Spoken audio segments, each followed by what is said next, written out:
Sorry guys. Today we're gonna be reacting to this lovely video by Ish. In the biggest social experiment in Minecraft history, I scattered 1,000 people across 2 massive islands to simulate a realistic civilization. The players were given no help or guidance, and just like in real life, if you die, you remain dead forever. Now, each player has the freedom to do whatever they want. Farm for food, become a dictator, and build a society. At least as best as they can, because while one island is a rich, green paradise, the other one You're kidding me. is a barren wasteland. It's up to each player to work with what they've got. Will there be peace between the islands, or will there be war? What ended up happening is the single most amazing story arc I've ever seen. All I will say is pick a nation to root for and enjoy the video.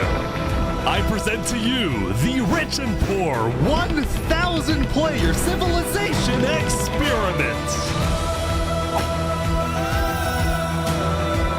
Don't forget, if you want to participate in these videos, join my Discord server and of course, subscribe to my channel. All right, we got 1,000. Good luck, everyone.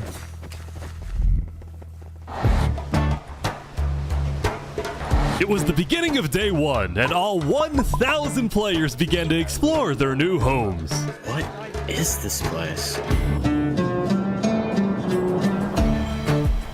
Before the first day, I had made everyone choose randomly between Island 1 and Island 2. And I didn't tell them that one of the islands, the first one, would be a barren wasteland. Hey, you guys having a good time? No. Not There's at all. nothing here. Please tell me where the trees are, bro. I cannot find anything. It didn't take long for the people who chose Island 1 to realize they had made a massive mistake. I hate Oh. this place. I hate this place. I hate this place. Players realized that building civilizations on Island 1 would be particularly challenging, and not only because it was empty, but because some parts of it were completely uninhabitable, like the snow biome. Oh no! No, no, no! Help! And right next door, a massive volcano that could erupt at any moment. Ooh, I'm not going down there. This volcano also happens to heat up all the water on the island.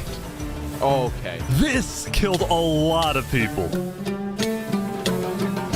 Now, to begin building civilizations, the players needed to find a tree. Please tell me where the trees are, bro. Wood is an essential material, and without it, you really can't do anything. Yes, sir. Now, luckily for Island 1, there was one tree on the island, and it was pretty big too. But, of course, it was completely surrounded by boiling water. You've got to be kidding me. Meanwhile, let's go over to Island 2.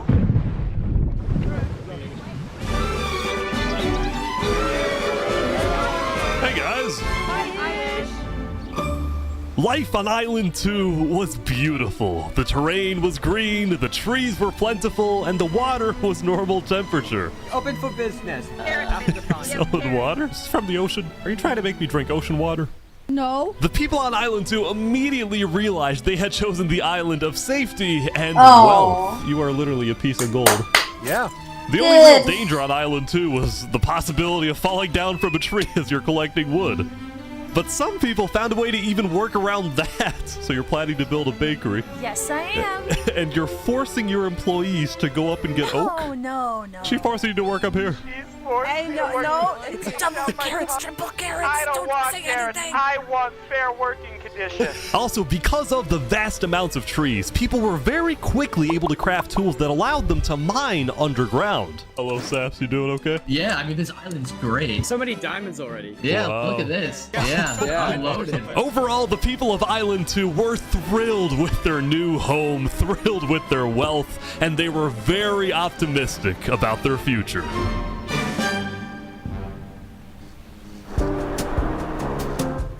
By the end of the first day, players on Island 1 had finally reached the big tree. You realize how high up you are? Oh yeah, I know. We're not scared. No?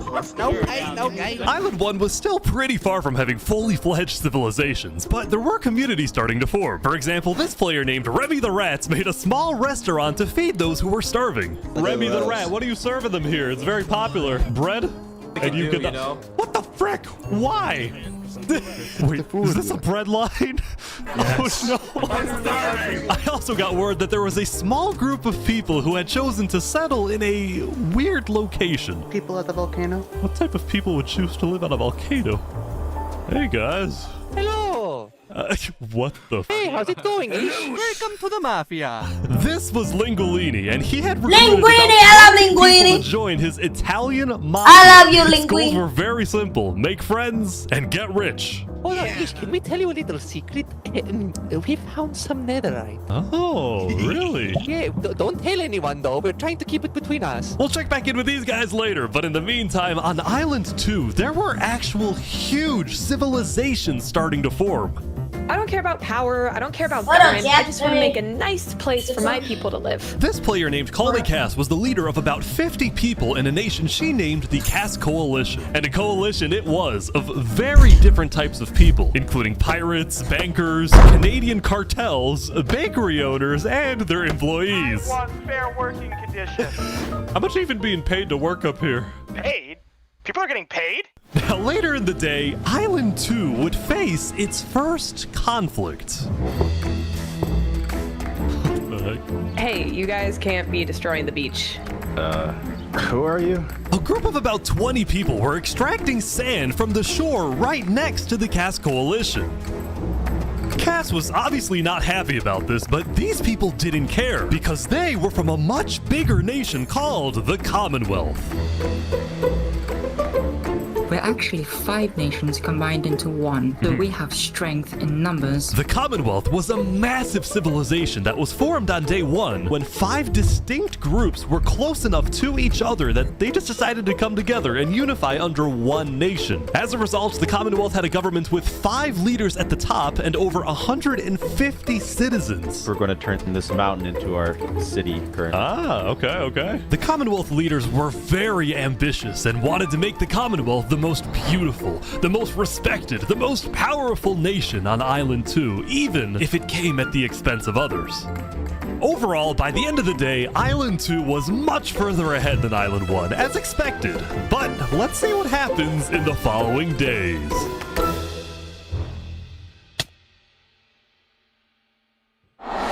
As players logged back in the next day, nobody was expecting that the beginning of day 2 would end up having one of the most consequential moments of the entire event. Revy the Rats was running his restaurant when he received a visit from a player named Spoon. Does anyone... Knight, I need food, I'm dying. Yo, Spood. Well, yeah. I do have food. You're private, but I need food. Oh, God, I'm too kind. I care about everyone else before myself. It's such a problem. Now, this player, Spood, was a rising leader on Island 1. He was known for always giving away his own food. But some people started to suspect that Spood's supposed generosity was merely a method to gain popularity, to further his political ambitions. That is, until... Oh! Oh my God. Oh, he's a traitor. He was trying to assassinate Spoon. Spood had survived an assassination attempt, which brought him exactly the attention he needed to cement himself as a legend on Island 1. People were drawn to him, and on day 2, Spood used this leverage to establish an empire named Westhelm.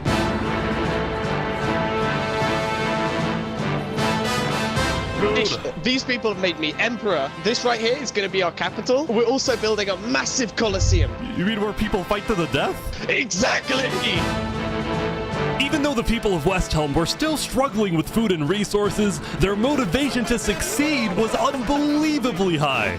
Earlier, somebody tried to take my life. Someone with this face. But now, he's dead! For the first time, it seemed like the people of Island 1 had hope. The Ballad of Emperor Spoon. Nearly killed by some dude. Island 1 was finally starting to develop civilizations, but not all of them were as motivated as Westhelm. Right next door, for example, was a cult named Nevermore that literally just boxed themselves in and wanted nothing to do with the rest of the world. Quoth the raven, nevermore. And honestly, these guys weren't wrong to be pessimistic.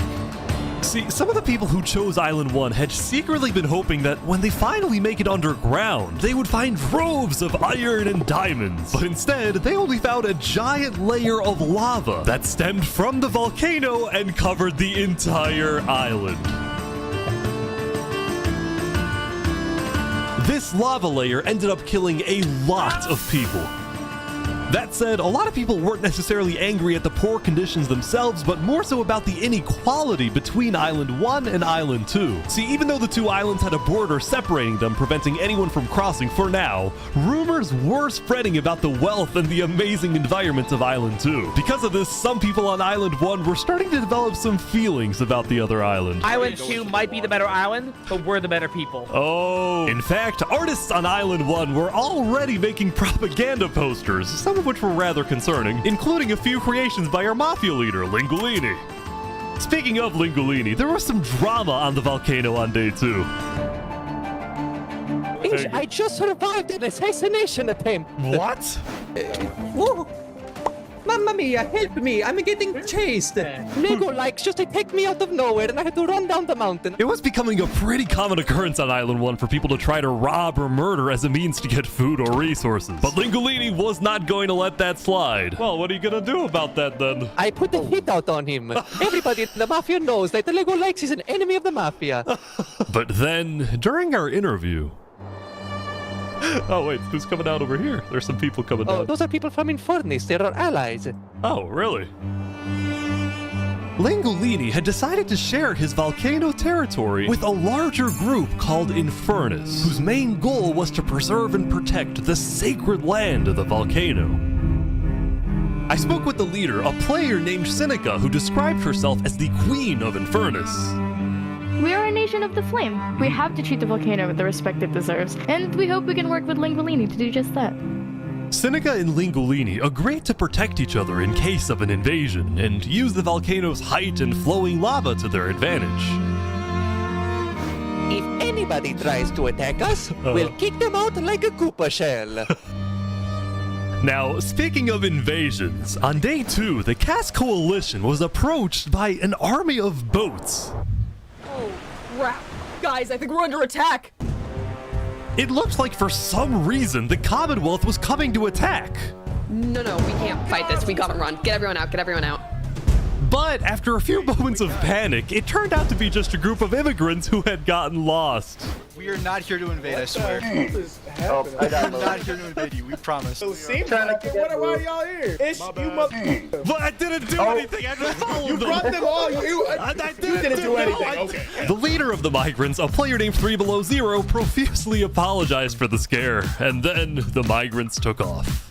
What's going on, Cass? I know they didn't mean to do that. I'm telling my people not to worry. Glad to hear.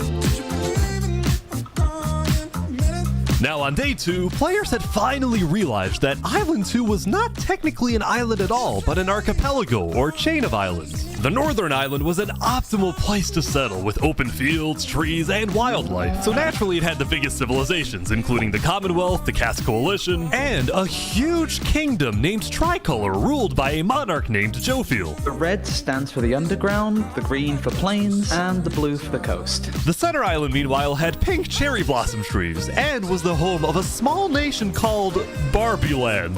What is this? Life in plastic? Oh, God. It's fantastic. Okay. And lastly, the southern island was big, but also extremely dense, flooded with jungles and swamps. As a result, nobody really wanted to stay there, although I did find one person.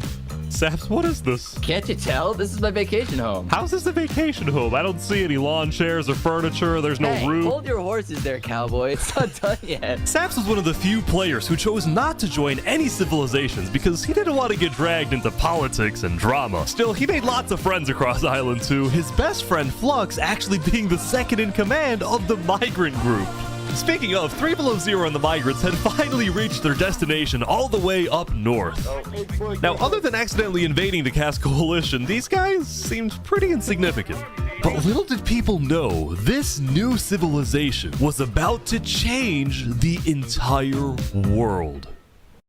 Sync your RGB devices to your favorite games with Signal RGB, which is an RGB app that supports thousands of devices from brands like Razer, Corsair, Logitech, and much more.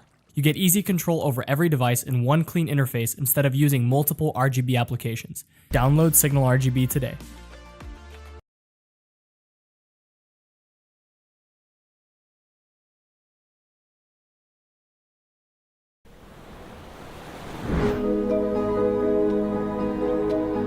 We are blessed to live where we live, and we intend to use it for good.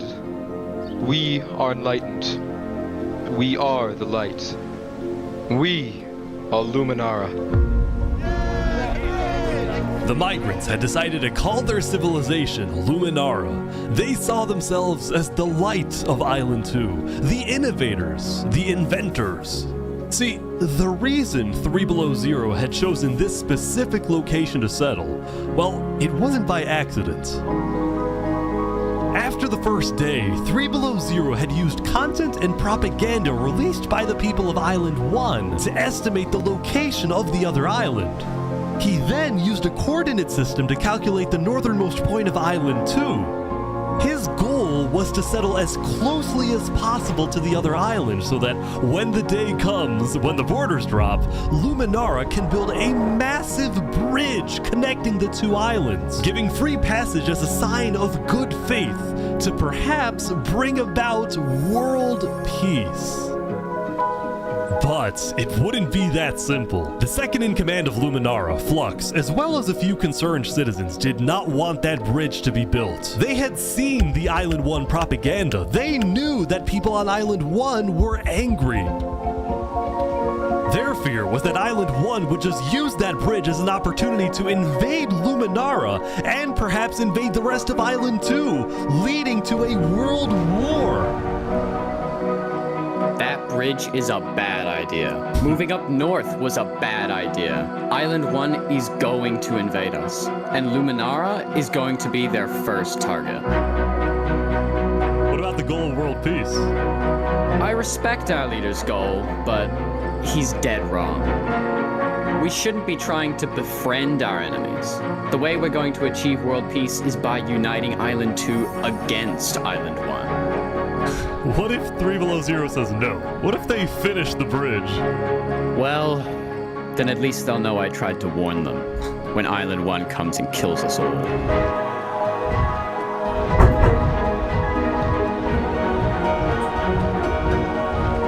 Oh no, 3 Below Zero is building a bridge. As Day 2 came to an end, tensions were rising, both within nations and between islands, leaving people worried about what's going to happen next. No! No! Back on Island 1, I was watching a small group of pirates who called themselves Al-Karasina. Al-Karasina! We're the baddest pirates around. Now, if you look closely, there was a person of interest hanging around with the pirates. Lego likes just to take me out of nowhere and I had to run down the mountain. Well, what are you gonna do about that then? I put the hit out on him. So to be clear, Lego Likes had a bounty on his head and he was hanging around pirates. You could probably guess how this ends. Yo, Lego Zanga's here. So is this is everything you guys got, huh? No.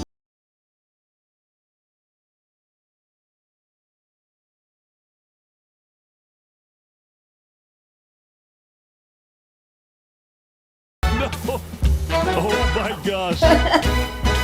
Yo, Lego Likes! Alright. The Al-Karasina pirates had killed Lego Likes, but there was a small problem.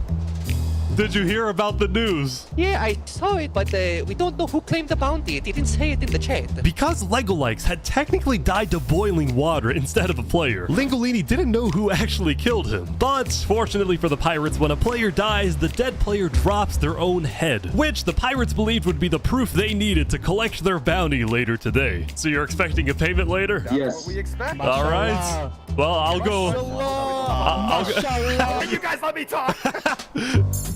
By day 3, players had basically mapped out all of Island 1 and were finally starting to adapt to the environment. Day 1 was horrific. We literally had bread lines. Day 2, we're building a coliseum, a citadel. I am literally immortal. Hopefully that isn't foreshadowing. Emperor's Food was still the most powerful man on Island 1, and on day 3, he was invited to a big international meeting hosted by a charity group called the Blue Cross. We invited you here mainly to discuss plans in case the volcano erupts. What are your individual plans? A large bunker underground. Just not using flammable materials. We don't have any real plan, you know. What? You don't have plans? If that What plan do volcano you have, erupts, sir? you deserve to die. Whoa!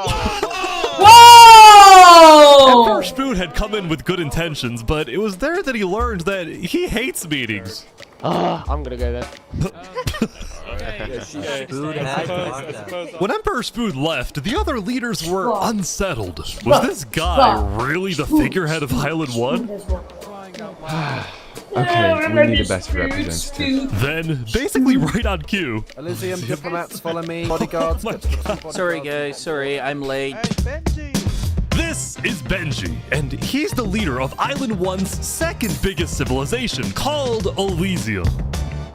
See, on day 2, Benji had discovered that toward the outer edges of the island, away from the volcano, the water isn't boiling hot anymore. So he founded Elysium, which literally translates to a place of ideal happiness. And he made the nation to give peace-loving people a chance to relax and get away from all the troubles of Island 1. Cross my name after this. This is without rhyme or reason. Look at these Elysium guys swimming in the water. We were hoping that Lord Ish could summon a single mushroom cow. Alright, if anyone drops a pufferfish in the next 60 seconds, I'll do it. What do I have to do? What do I have to do? Pufferfish! Ah! Yeah! Spotted! Yeah! We can kill it for leather! Now, back at the Blue Cross, Benji and the other leaders discussed the possibility of creating a full Island 1 alliance. All the leaders at the meeting, including Westhelm's representatives, believed that given the harsh conditions of Island 1, an island-wide alliance could be a game changer. But first... Before we make this official, we have to convince everyone else to join. See, there were a few civilizations not present at the meeting, and to complete the full Island 1 alliance, the Blue Cross would have to go out and get them all on board. First was the Al-Karasina Pirates, who coincidentally happened to pass by the meeting as it was happening. Hey, guys. Hello. They were on their way to collect their bounty from the second nation not yet in the alliance, the Lingolini Mafia. Oh, yes, they're waiting. Hello, I'm looking for Mario. Hello, it's me. Ooh, mamma mia! It looks like a small brain. It sure looks like a Lego lights. Meanwhile, the Nevermore cults would probably be a little bit more Okay, difficult to convince, nation, but the Blue Cross said they tried. Unite! Now, as for the fourth and final nation, well, it was a bit of a mysterious group. Their civilization was down south, and they were very isolated and secretive. They were also rumored to have an extremely strict government, but also a large amount of very skilled fighters. As a result, people were kind of scared to approach them, but they knew they had to eventually to complete the Blue Cross Alliance. They knew that if this alliance works out, it wouldn't matter that they all lived on the poor island. All of a sudden, out of nowhere, the most powerful force in the world would become Island 1. Yay! Was supposed to lose, but now They're they were thriving! turning their lives around completely. Island 1. They're thriving! I love you, Island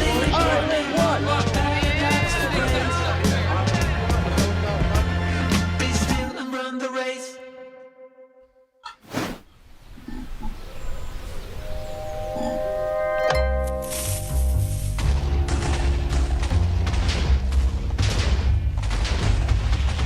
As you can see, there was a bit of commotion at the Commonwealth.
and ugly buildings. So to solve this, Cass hired a building inspector. I have placed a lot of foundation for a glorious city, basically made out of stone. That way no one can burn us down. However, the building inspector did get a little power hungry. What's going on here? He said he's gonna demolish my house because it's not up to building code. Because it's not up to code. So then, citizens took matters into their own hands.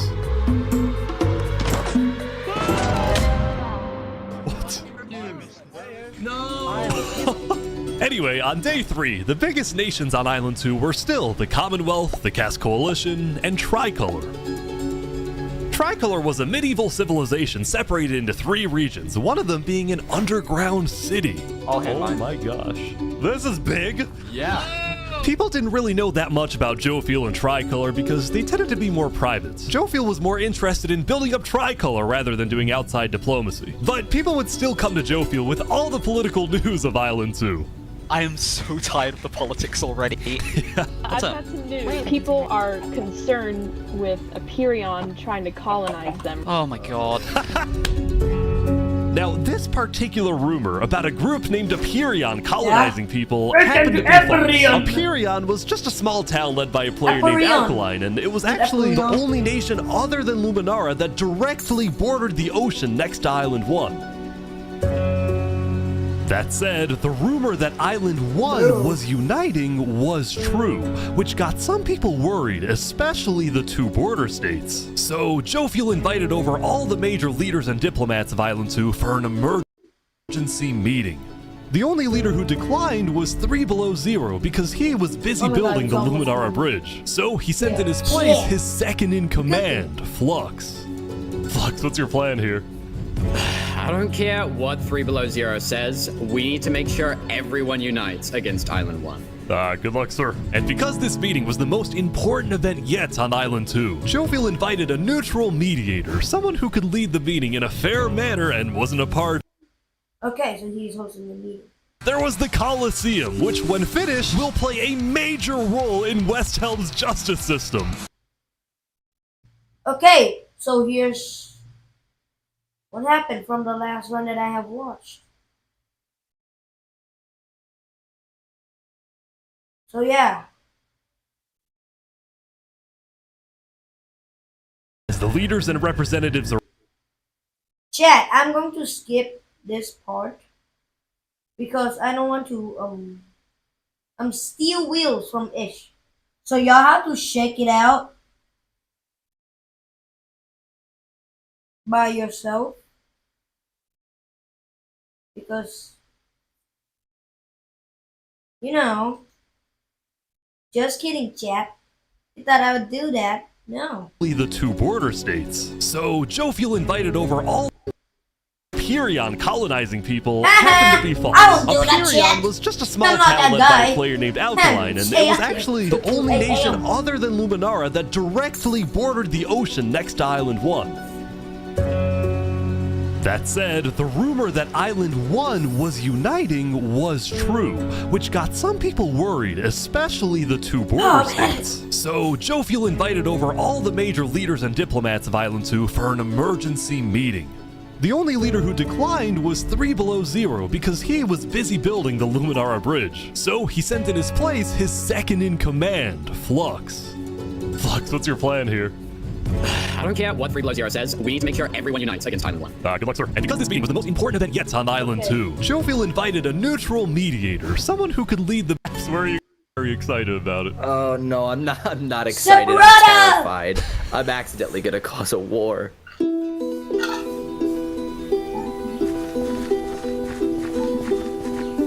Oh my god, I cinema! think everyone's here. Welcome. I don't think you're... Well, we at the great and mighty Commonwealth are looking forward to a productive conversation.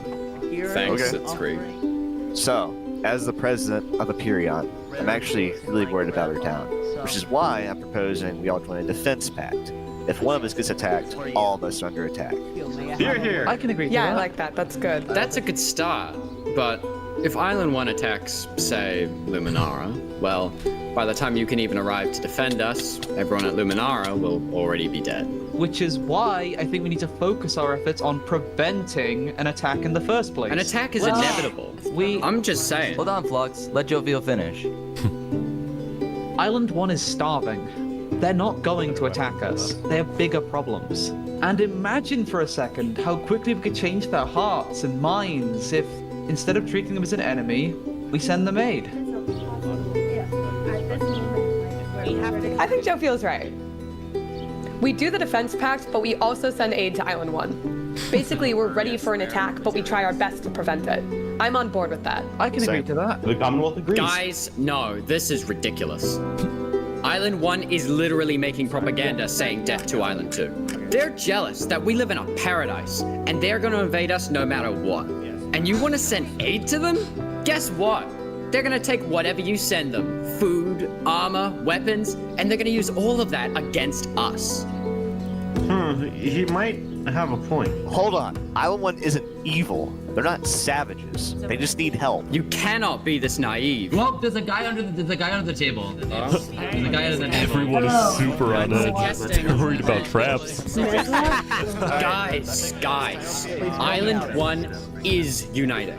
They have hundreds of people all aligned in the same goal, to kill us. To kill us! Oh no. If they decide to attack any single one of our nations, it'll be easy. All they'll need to do is walk ahead, which is why we need to eat.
Meanwhile, at West Helm, I ran into something interesting. Our next song is called Island 1. Oh my god! So you remember this guy? The Ballad of Emperor Spoon. Well, he had joined a band that produced actual songs and then performed them all across Island 1. A barren wasteland island, a boiling water sea. Let's go. And no resources to speak of, except a water tree. Let's go! Let's Everyone go! loved the Island 1 band, including Emperor Spoot, who found that the music bolstered the morale of his citizens. He believes that a happy citizen is a productive citizen.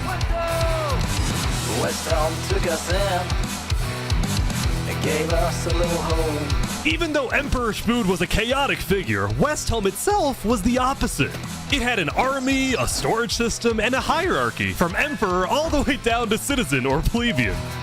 And of course, there was the Colosseum, which when finished, will play a major role in West Helm's justice system. That said, Emperor Spood was not happy when he heard that yesterday, Benji and the other leaders had been talking poorly about him. Okay, we need a best representative. Our final goal is to put Benji Button in here. No, that is a joke. That is a joke. You don't want Benji to die, do you? Well, I mean... Spoody! Benji and the other leaders were concerned that Emperor Spood is unstable and may one day try to take over the entire island. No, he wouldn't. And their concerns only grew when Spood was caught listening to Napoleon on Spotify. But they also knew that if Island 2 were to ever attack, they needed Spood on their side, so they didn't know what to do. Island 1, well, here we are.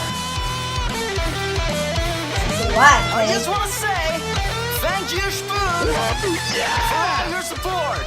You're welcome. I'm the best. Glory to West Helm.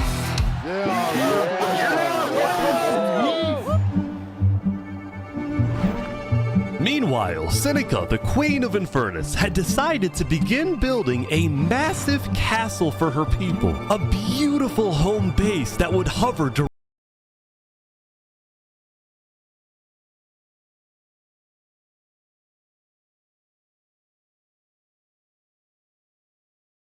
that the volcano may erupt, and they talked about how they would each take different precautions. Everyone believed that the volcano was dangerous,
conflict, the rest of the Island 1 unification effort was going very well. Earlier today, Lingolini had decided to join the Blue Cross Alliance. Thank you all so much for having me. The Alcaracina pirates were also eager to join, and surprisingly, so was Nevermore. There was only one Guys, holdout. got a lot of alliance new. This is great. The Blue Cross. This mysterious civilization was called the Covenant, and it was ruled by a dictator named Turntap. How are you elected exactly? By vote of the people or the vote of yourself? Elected? Turntap wasn't sure about joining the Island 1 Alliance because the people of the Covenant were generally skeptical of outsiders. They only took pride in their own nation, especially in their army, which was composed of really good PvPers who weren't above using torture to get their way. Are they drowning this guy? He's gonna die. Now, I felt a little bad for this player, so I threatened the Covenant. Covenant uses water torture. I'm reporting this to Sidefall News. No, go to side. So I went to the local news reporter. Sidefall, I have a story for you. I just caught the Covenant waterboarding one of their own people. Oh. Well, I'm paid off by them, so I don't really care. What? Dude, it's free money. You know what? It's called a business for a reason. It's not for profit. Okay. Sidefall ran a news business with questionable ethics. He was also known for making up fake stories, writing things like, the lava is rising just to sell more paper. That said, earlier today, he had made a legitimate discovery that could devastate the entire island. Island 1 had a lot of known dangers, from the lava layer to the boiling water to the powdered snow. But there was one last danger that nobody knew about until now. Oh no, is that the one?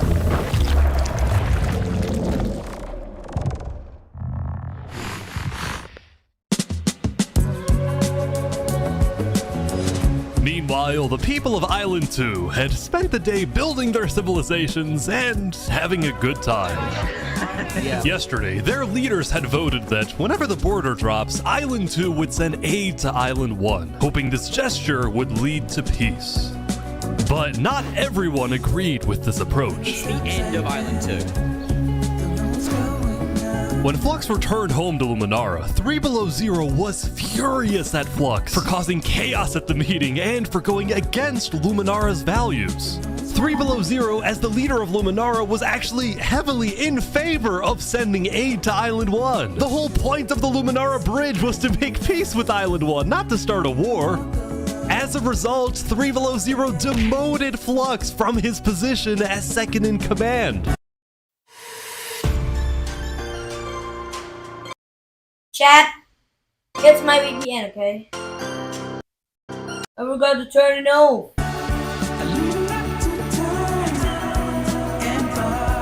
I spoke with Legacy, a citizen of Luminara. Yeah, Flux has been gone all day. People here don't really like him anymore. Flux and his crew had spent the day building a secret bunker under the ocean, a place for them to hide if Island 1 attacks. And then Flux spent the rest of the day helping his best friend, Saps, finish building his home. Despite all the chaos, Sap still reached out to me after I was demoted. Mr. Mediator, what a good friend. Flux over here can be a little unpredictable. But I forgot to turn my VPN off because I was playing with my Thai friend, and he uses Singapore Roblox server, so I have to turn my VPN on to be able to have faster connection, or I will lose to him in Rivals. he's my friend, and I know he genuinely wants the best for us. Even though Flux was much more ambitious than Saps, these two had become very good friends. So many diamonds already. Yeah, Wow. look at this. Yeah, I'm loaded. But just as day 4 was about to come to a peaceful end, something happened that would change the course of Island 2 forever.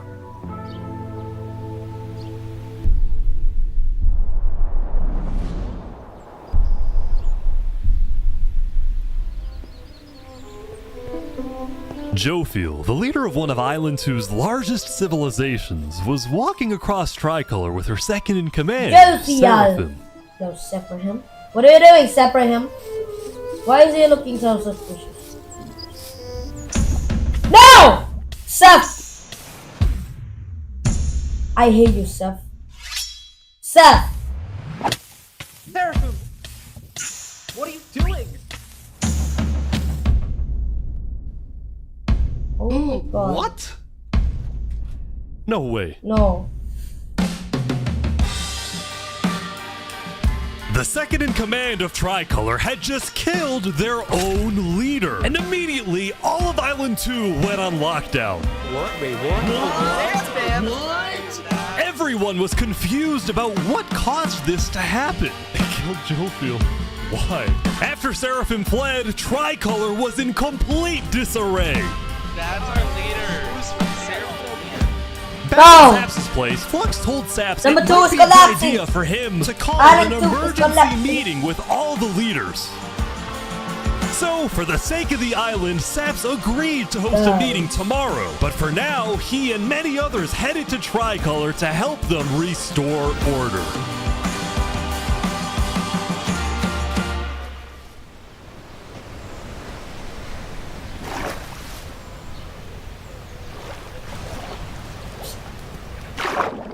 Ow! Ow! Ow!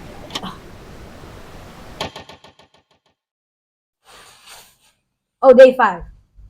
I thought my PC just shut off. Oh my god! Now, Ash, you Island scared 2 me! wasn't the only place that would face tragedy. Oh, what? The leader of the Alcaracina Pirates, Noble Bucket, died very suddenly. Alright, they sent me the footage of what happened. Oh no. He doesn't know the lava layer's there. Oh! No. I think I'm dead. I think I'm dead. I think I'm...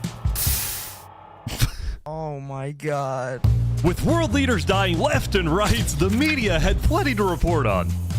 The most trusted news company was from Elysium, called Daybreak Media. We're number one because we actually report the truth, unlike that bozo Sidefall. And later into day 5, the news would get even crazier. For purposes of unity, the Covenant had finally decided to join the Blue Cross Alliance, thus successfully uniting the entirety of Island 1. But right away, the strength of this alliance would be tested.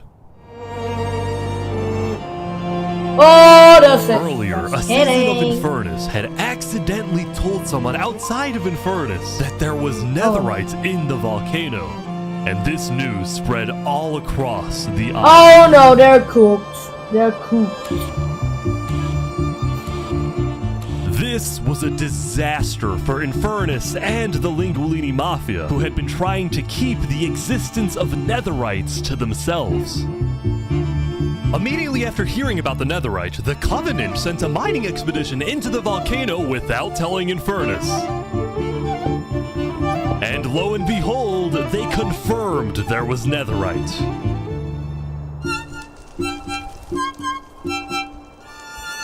Because the Covenant had a scary reputation and a ruthless army, Queen Seneca of Infernus felt it was in her best interest to allow the Covenant to mine. But when other nations like Westhelm started asking if they too could mine in the volcano, Seneca said,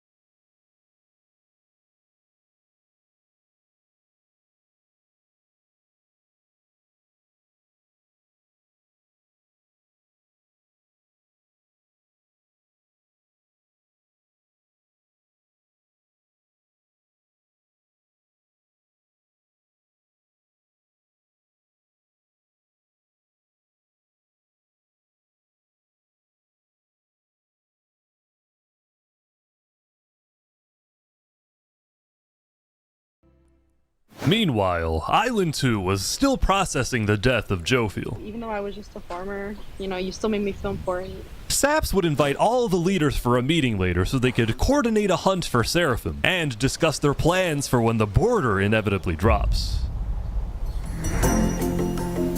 Now, after Jophiel's death, Tricolor had lost a lot of its power, which left the island with really one dominant nation, the Commonwealth. But remember from day 3 how the 5 Commonwealth leaders were in constant fights with each other? It is ridiculous that Almond's vote is worth the same as mine. Well, this all came to a head on day 5 when one of the leaders was caught plotting to take control of the entire Commonwealth. So, another Commonwealth leader then paid an assassin to, well...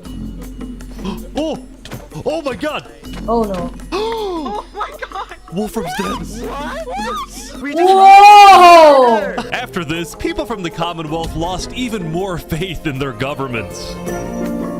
This Commonwealth citizen went to the Cass Coalition to complain to Cass directly. I got information that there might be netherite on the other island. My leadership said, quote, netherite is useless. Netherite is, of course, not useless. I think that's a foolish statement. As the Commonwealth erupted, the Cass Coalition thrived.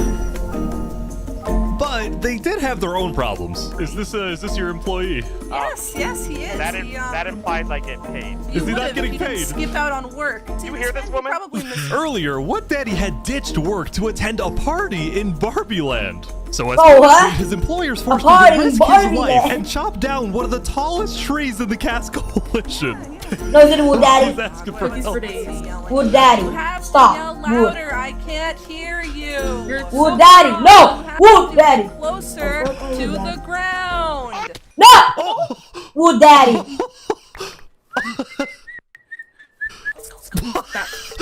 What the? Now, because of this recent tragedy, Cass decided to stay home from Saps' meeting. That said, every other major leader was now on their way.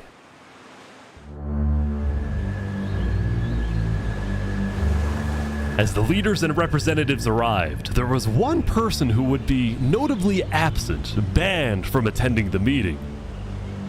Before the meeting started, Flux called me to his underground bunker because he had something, quote, important to tell me. What is it? Flux, what are you gonna do? Well, first, let me just explain. I'm not allowed to attend this meeting because the leaders of this island are utterly incompetent. They can see that Island 1 is gearing up to invade us. And their response is, let's give Island 1 more gear. It's completely brainless, and it's going to result in all of our people dying. No, it's not. So, you got a plan?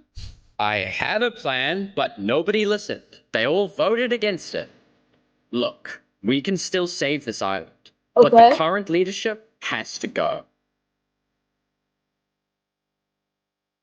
What do you mean has to go? Has to go. Removed. And I'm done, Wader. It's gonna happen today. Thank you all for coming. We have a lot of very important stuff to talk about.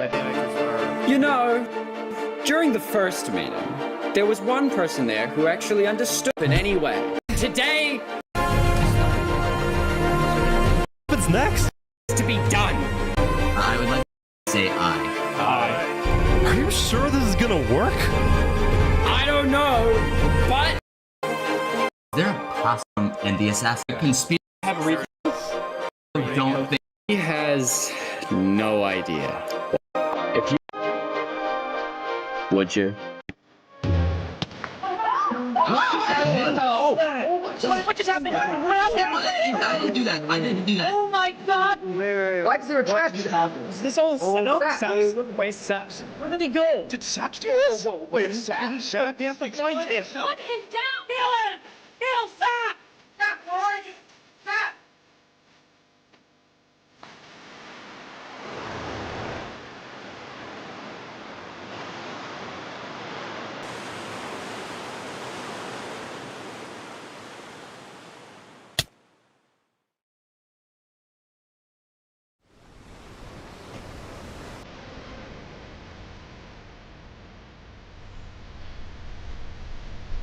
It was a new day, and Island 2 was in shock.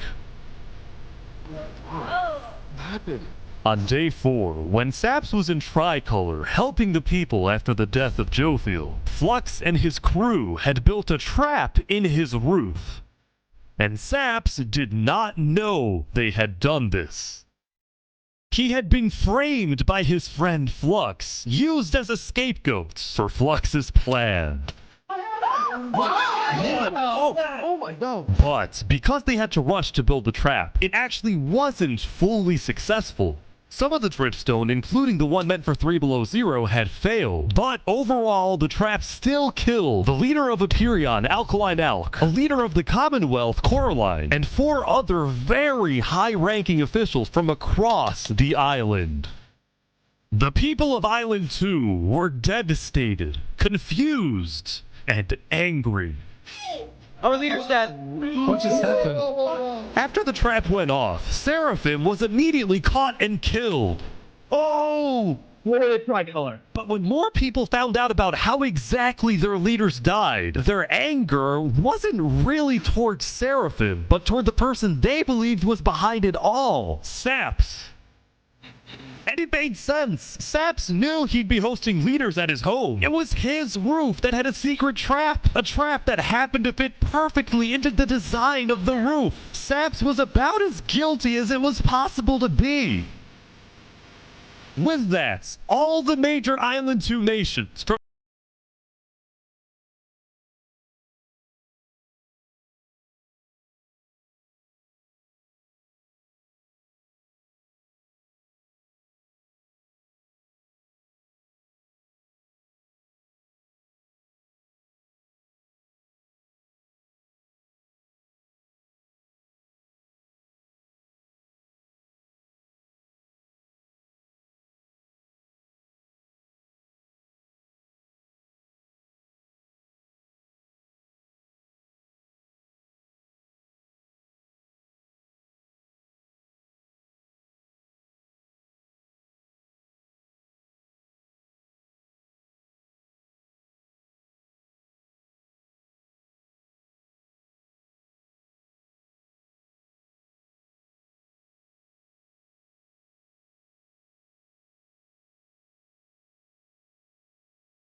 What is he? Permanently closed. All food is now at... Remy, are you behind the murder of Dinos Earth?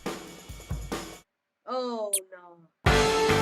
Anyway, on day 6, the West Helm Coliseum was finally complete. Yeah!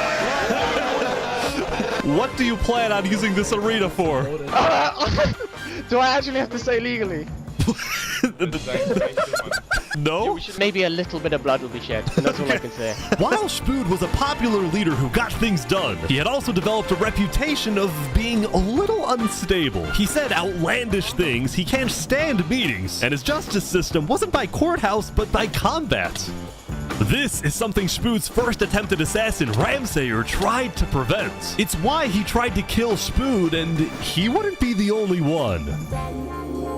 There has been a small but coordinated secret revolution growing in West Helm, with aims to overthrow and murder Spood. The two leading figures are West Helm citizen Ramsay-Pi and West Helm's head builder, Knight Arcturus. You know, I helped design his Colosseum, not knowing Spood actually wanted to use it for bloodshed. He's insane. The first part of their plan was to take out Spood's second in command, a player named Oo. Yeah. Yeah, that's right. I guess the Second in command down. But Ramsay-Pi was immediately chased down by West Helm's You army. could have made something happen, man. Oh. Oh. With Ramsay-Pi dead, Knight Arcturus became the sole leader of the revolution. But he also knew it was only a matter of time before Spood finds out about his plans. I want to make one thing clear. Anybody who is caught plotting against me will be executed in the name of West Helm. Glory to West Helm. Glory to West Helm. Glory to West Helm.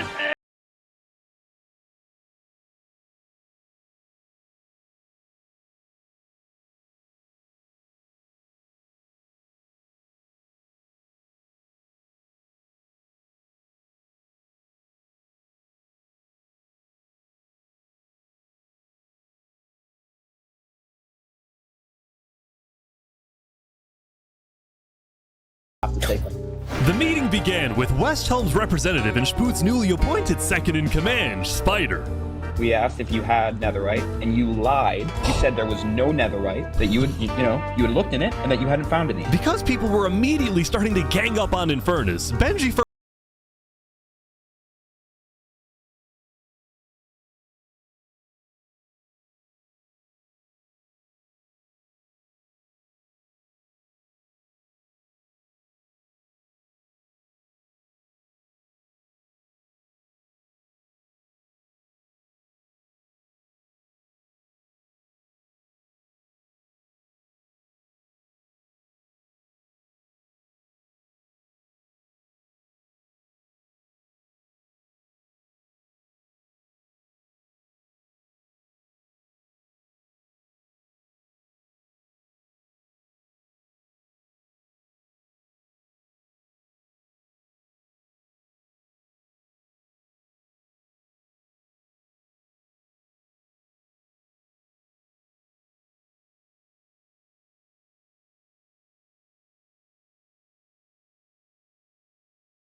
final plea.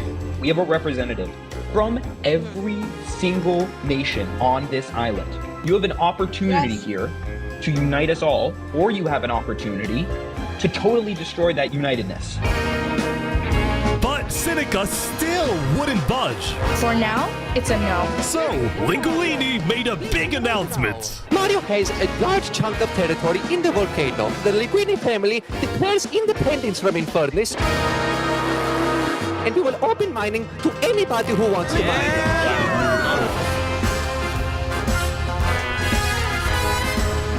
Sinica's leaving?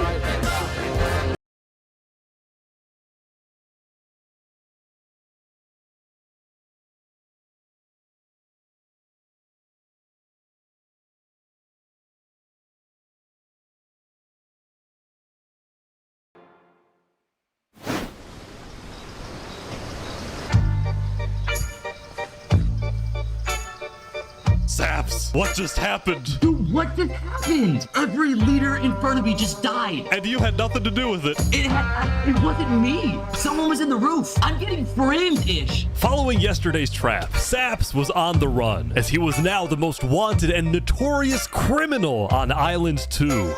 I'm screwed. What am I supposed to do? He had no choice but to hide amongst the dense jungles and swamps of the southern island. But he also knew that the longer he hid, the more guilty he looked. So earlier, he had decided that he would turn himself in under the condition that he is given a fair trial. Flux, meanwhile, was satisfied with the success of his plan, but it wasn't over quite yet. We got 2 leaders left to kill. Call me Cass, and of course, the guy who demoted me. And because Seraphim was dead, Flux sent another member of his crew to take care of the job. Oh no. Oh no. There we go.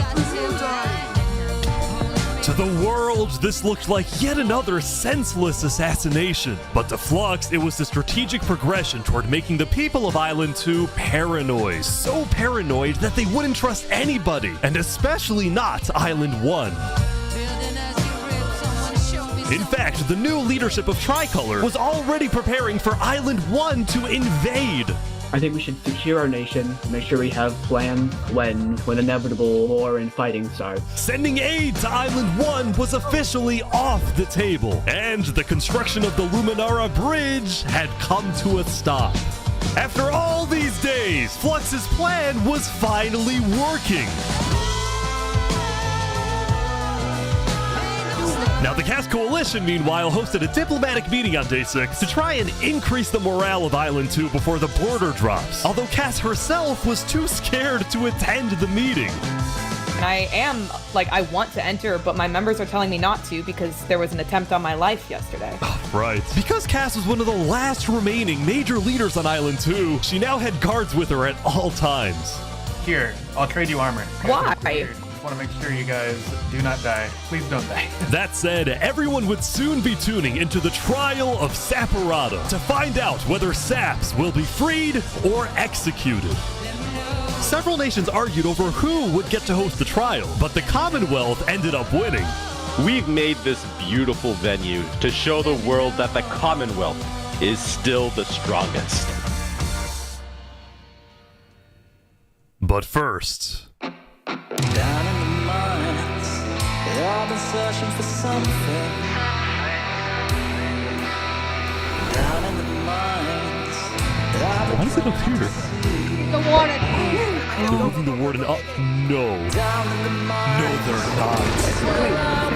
Wait, can you come back? They're bringing it to the surface.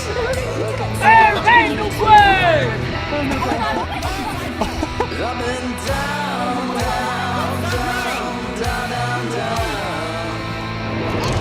but I can't see. Wait, they made it rising lava?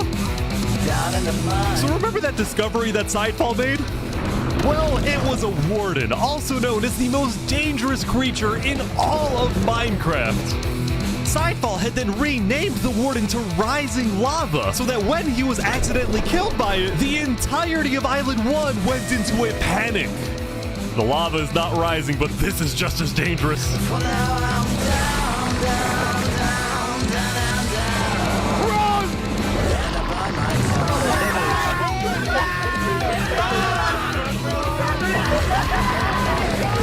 The Warden had been unleashed onto Island 1, going from place to place, terrorizing civilizations.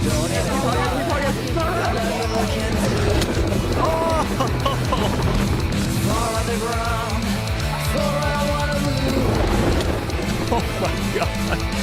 Dude, how is anyone gonna stop this? Until eventually it cut to Westhelm. But the Westhelm army was ready. Ready? Aim! Fire!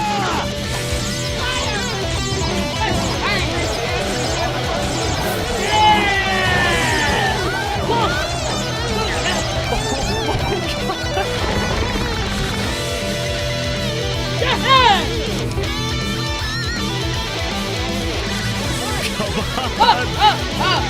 Oh my gosh!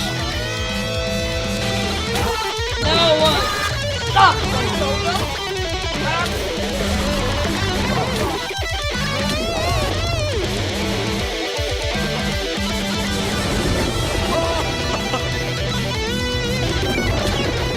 Welcome to Westhelm.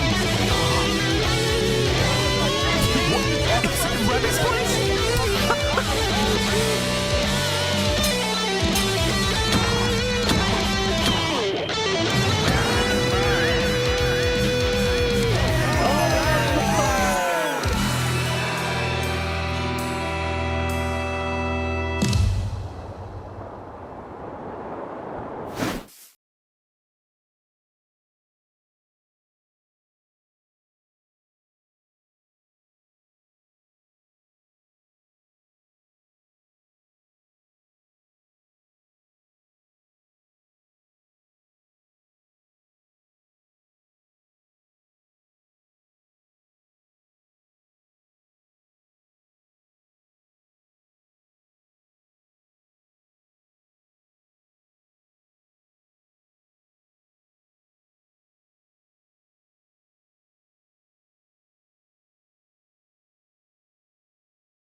The prosecution then called a survivor of the trap, Zekor, to the stand. We know after investigating that only one seat had no trap. Can you identify who was sitting in that seat?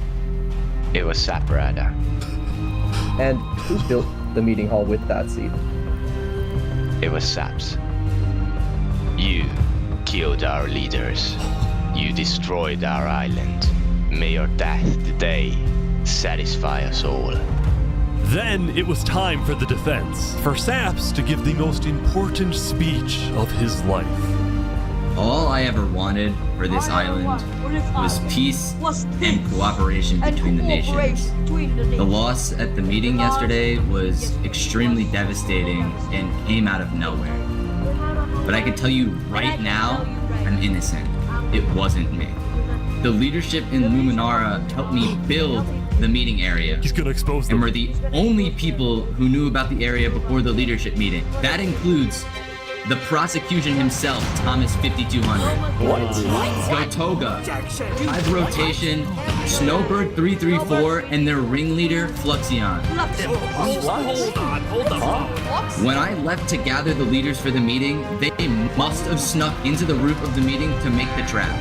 The people who I thought I can trust the most used me for their malicious intent and killed the leaders and blamed it on me. Saps had figured out he was betrayed and framed by his friend Flux, but he would end up making a critical mistake. I find it rather interesting that Three Below, the leader of Luminara, is one of the only people who survived the trap. I find that rather interesting. What about it? The trap too!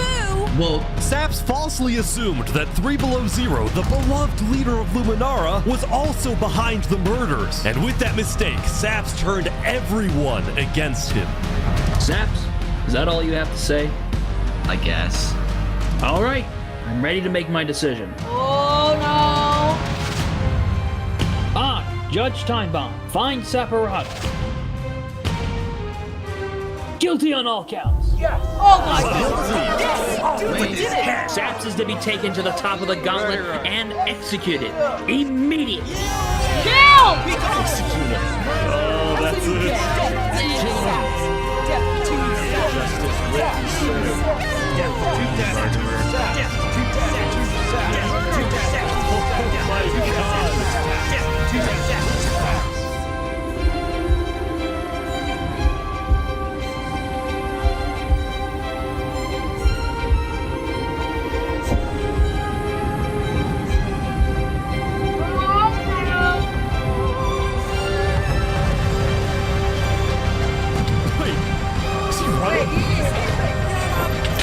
No way. No way.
Day 7 a week.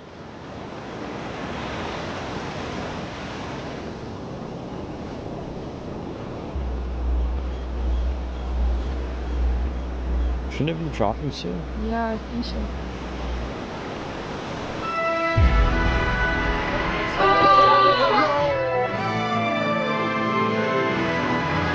It was day 7, which means the border had officially dropped. At first, people were kind of in awe. Whoa, this is beautiful. Going from one island to another after all this time was a major culture shock. This is Island 1? Whoa! And as expected, Island 1 people immediately started taking resources from Island 2. They're taking the sheep. But the flow of resources wasn't all in one direction.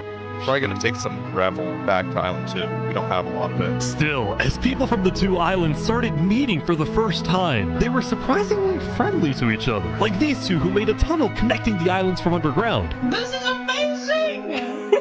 We've linked Island 1 and Island 2. For the longest time, Island 2 feared an invasion by Island 1. But on day 7, that fear completely disappeared. It became very clear that Island 1 had no interest in war. Instead, they were just happy that they could finally enjoy Island 2 for themselves. The water isn't boiling.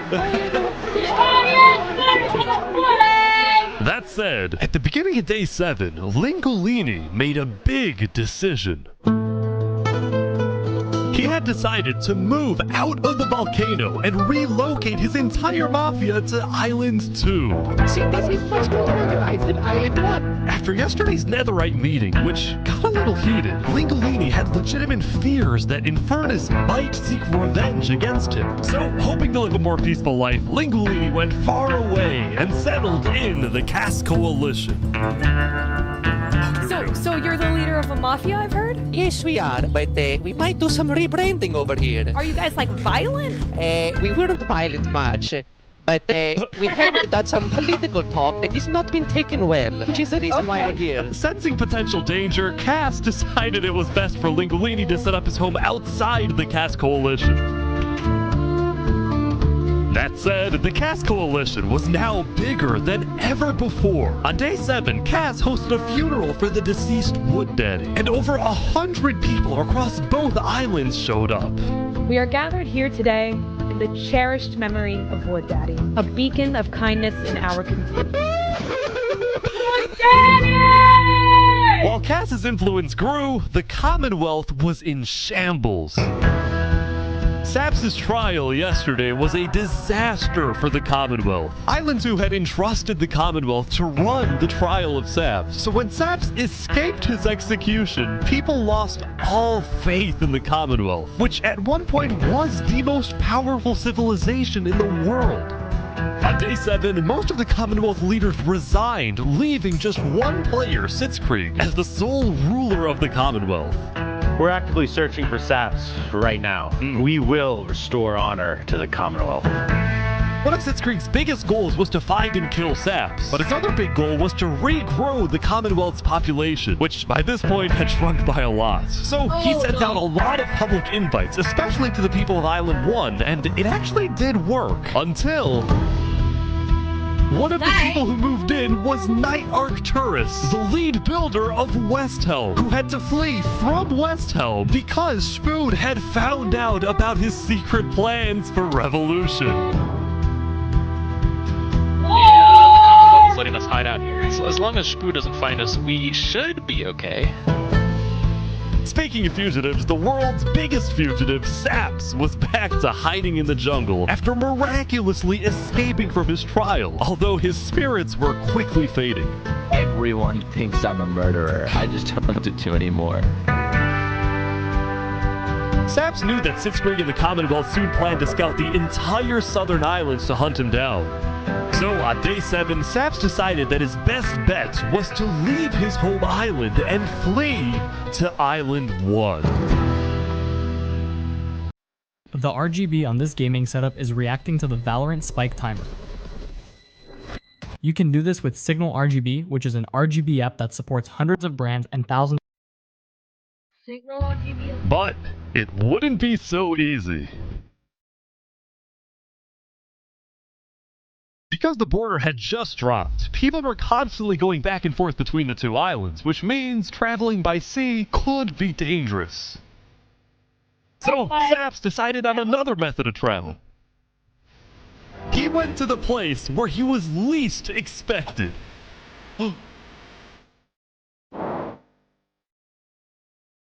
He's trying to use the bridge. No way. No way.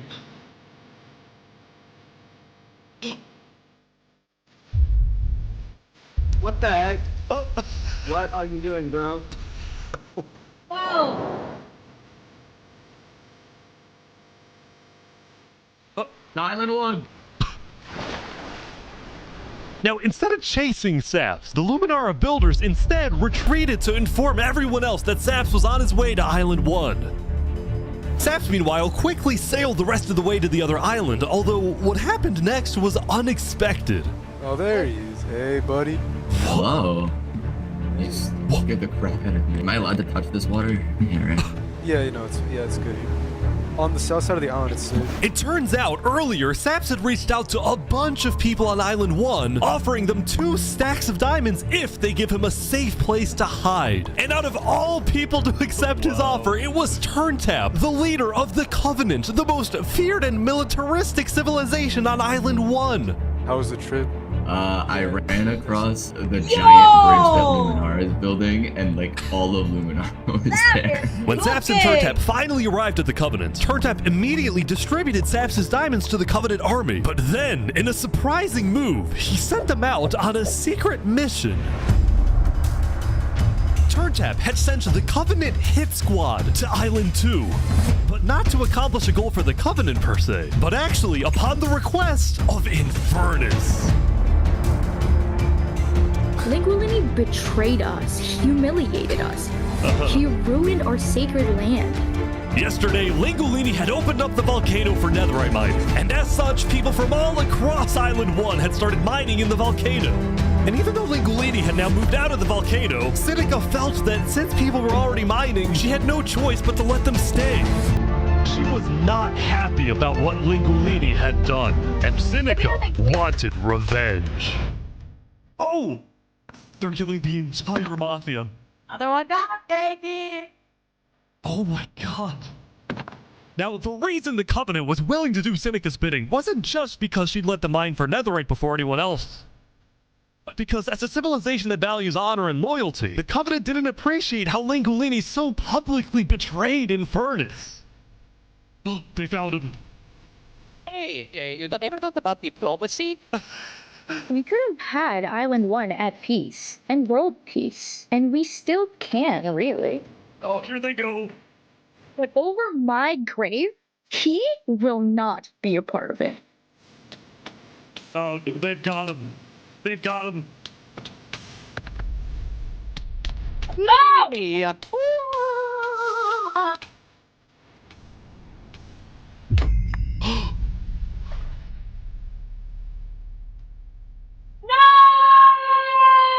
The Covenant had massacred the Langolini Mafia.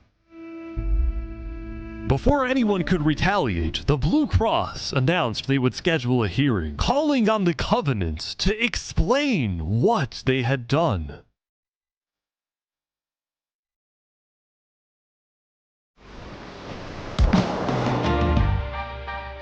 Howdy, Flux. Oh, you got some fancy armor now. Yeah, got it from Island 1. Wait, really?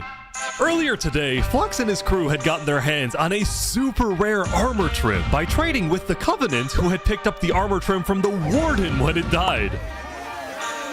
Now, of course, Flux had no idea that the Covenant was also trading with and harboring his arch nemesis, Saps. But he did know one thing. I heard Saps ran to Island 1, so we put out a massive bounty on his head. Flux was now determined to have Saps killed, because Saps was the only other person in the world who knew that Flux was behind the murders of all the Island 2 leaders. Basically, if Saps dies, Flux gets away with everything. And ideally, the sooner Saps dies, the better, because of incidents like yesterday.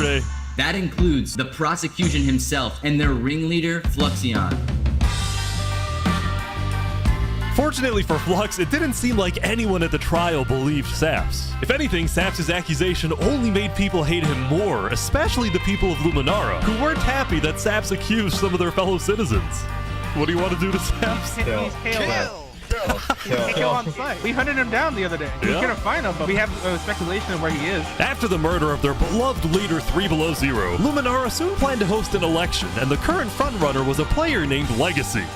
Me and my parent, we've just been going around to different houses, knocking on doors. I think we're gonna win this thing. For a moment, Flux also considered a run for leader, although he had basically already accomplished everything he wanted to do. Look, no matter what people say, Island 1 was planning to invade us. They would have just walked right ahead. But now that we have stronger leaders, more cautious leaders, they're not gonna do that. We have world peace. And not because of a bridge, but because of me. No. Since the beginning, Flux's philosophy was simple. You can never show kindness to your enemy if your enemy wishes to destroy you. If you build a bridge, they'll use it to invade you. If you offer them aid, they'll use it to kill you. This is why Flux believed it was necessary to eliminate the Island 2 leaders who wished to be kind. But the cost of their deaths was devastating. The people of Tricolor still mourned Jophiel, building a massive statue to honor their deceased leader. We've just been trying to focus on restabilizing our nation. Obviously, the passing of Jophiel hit us pretty hard. Meanwhile, the people of Aperion had elected a new leader, but Aperion was never quite the same after the death of Alkaline Elk. The people of the Commonwealth were also in shambles, having a much smaller civilization than they started with. And even though there was some peace on Island 2, people didn't feel a sense of calm, but instead a sense of unease and revenge. They needed closure, and they were determined to kill the person who they believed murdered the leaders they loved. Saps knew that it was only a matter of time before someone hunts him down, or someone in the Covenant betrays him to collect the massive bounty on his head. So Saps made a last-ditch effort to try and get a strong ally for his cause. He asked Turntap to take him to the largest nation on Island 1. West Ham.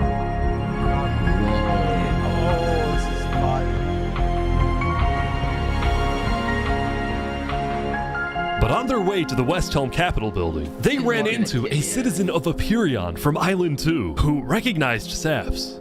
Oh, hey. Is there a problem here? Neutral ground? Neutral ground. Uh-oh. Skating on West Helm territory. Uh-oh. Okay. We will walk by in peace. Good call. Saps and his crew then entered the Capitol. Can I speak to the glorious leader of West Helm, please? Yeah, I'll go grab him. Hello. The Covenant leaders brought me. Can we have a meeting? I'm not gonna lie, Saps. You coming to me asking for a meeting after what happened last time, even if it wasn't to do with you. Listen, I just want to talk. What about what? At least explain, because I'm innocent. Saps, I'm sorry. No. Ultimately, Shpood rejected Saps' request for a meeting because Shpood didn't exactly trust him and had no real reason to help him. So instead, Saps tried another civilization, the Al-Karasina Pirates.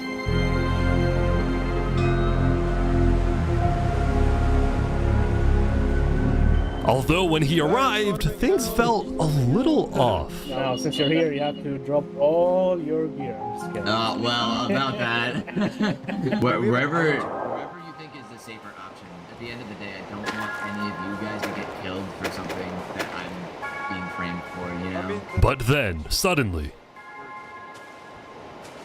Need to leave? What? Yeah. Sorry, what? Where's he going? Turntap had realized that the pirates were planning to kill Saps to collect the massive bounty on his head. So he told Saps to run. What's going on? 1 sec, you gotta go back to Covenant, like, immediately. We probably shouldn't have come out here. Now, on their way back to the Covenant, Turntap suddenly started acting suspicious himself. Are we safe? Is everything fine? What's going on? We need to go back to Covenant right now. You need to tell me what's going on or I'm not coming with you. Dude, either, like, you can handle this on your own, or, like, just... Dude, I'll explain to you in a sec, just come on. Listen, it's hard to trust people right now, so I'm putting a lot of faith into you. This is so suspicious. As Saps ran, he pondered his choices. Either he puts his life in the hands of Turntap, who may be wanting to kill him and collect the bounty for himself, or he runs away. Now.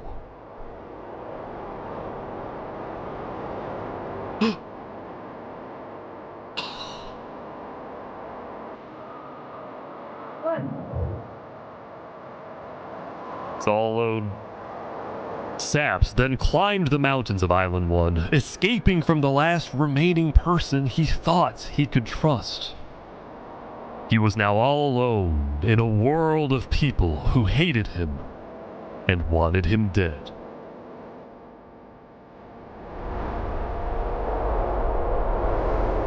And so he ventured into the snow.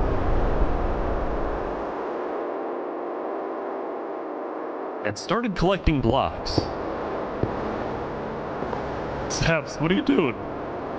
I can't trust anybody. Flux won. He completely won. There's just no point anymore.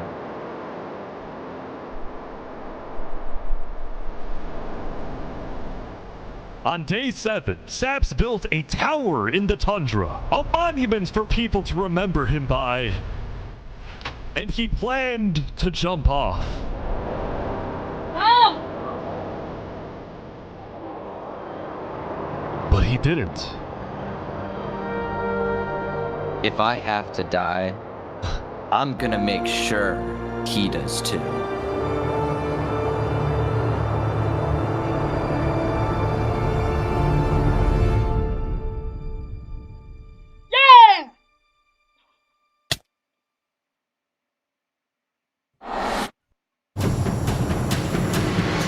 Welcome everyone! Today we have 2 new prisoners who will fight to the death. Rinit, you are charged with the attempted murder of several innocent West Helm farmers. Remy, you are charged with conspiracy to murder West Helm food supplier Dinosaur. Ready, set, fight! Here they go! Oh no! Oh, that's sweet! Wait, some guy jumped in! the heck?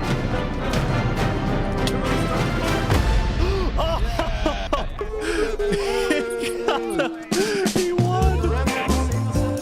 Remy the Rat had won his duel in the Colosseum, and all of his crimes, including the murder of dinosaurs, were expunged from his record by Emperor Spood himself.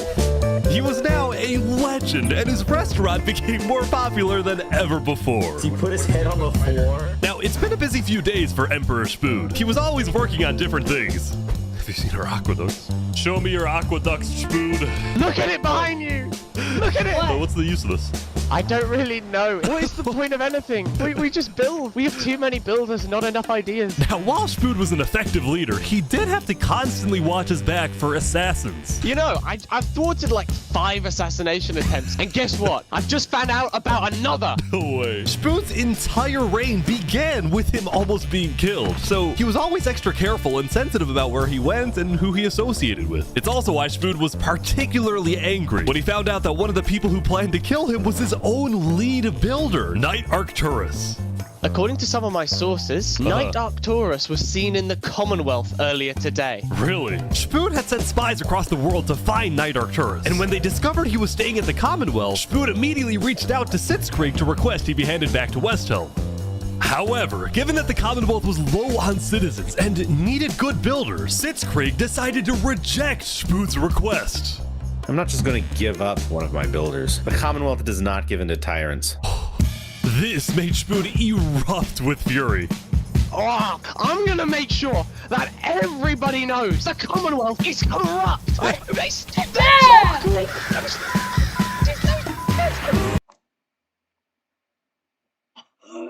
Whoa!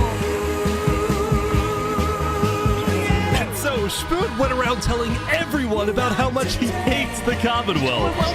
This whole situation became a massive drama, and it actually got to the point where the rest of Island 2 was getting annoyed with the Commonwealth. I don't get why the Commonwealth doesn't just hand him over. We don't need a war with Westhelm. Unlike the Commonwealth, Cass had a big population and she didn't care about losing citizens who were troublemakers. For example, earlier, one of her citizens, Addison27, had gone to Tricolor, dug into Jovial's grave, and had stolen Jovial's head. Can I wear this? Hey, Cass, I brought you a trophy. But instead of protecting him, Cass immediately banished Addison from the Cass Coalition and alerted Tricolor of his location, causing Addison to flee Island 2. It was this kind of no-nonsense leadership that earned Cass a lot of respect from not only her citizens, but other Island 2 nations who were now much more willing to ally with Cass than with the Commonwealth. The very existence of the Cass Coalition also provided a sense of security to smaller groups, like this new nation who were mostly cheese merchants and called themselves the Conquistadors. This is the way of cheese, but el queso! Since the border dropped yesterday, the economies of most Island 2 nations were prospering, with heavy... What does that mean, man? Hold up, let me translate it. Let me translate, what is it? Spanish? No, not Spanish.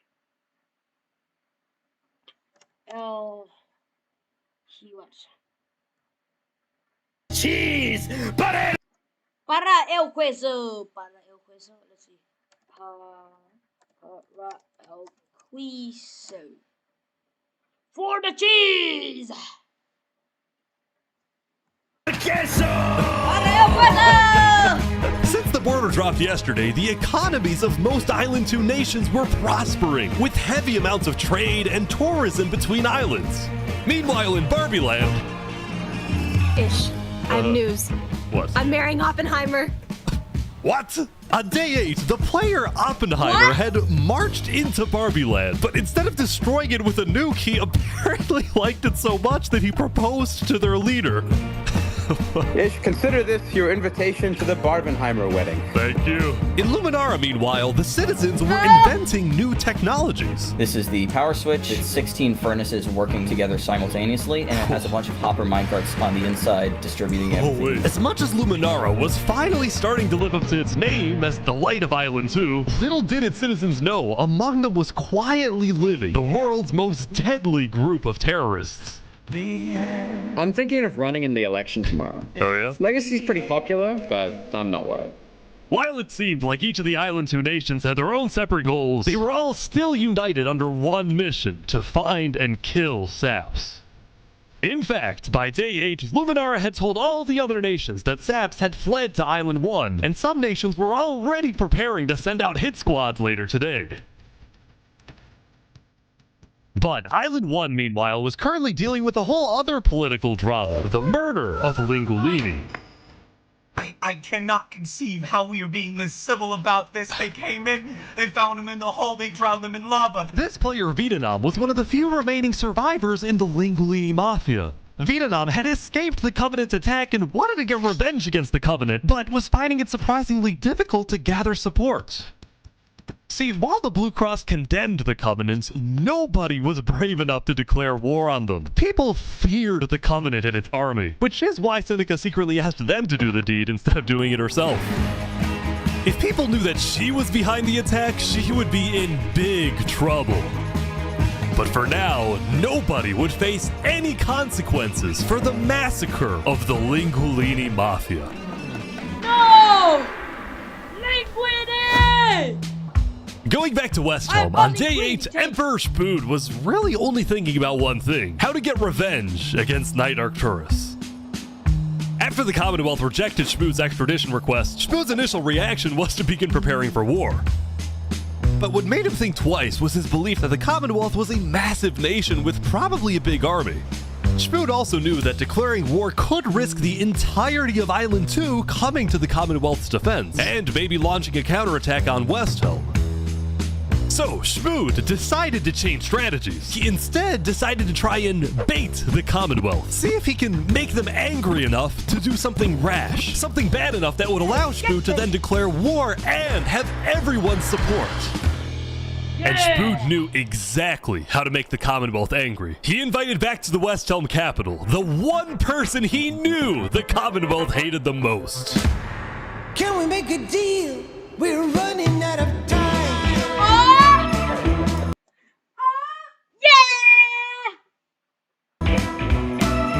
Saps is back, and Turntap's here too for some reason. This is interesting.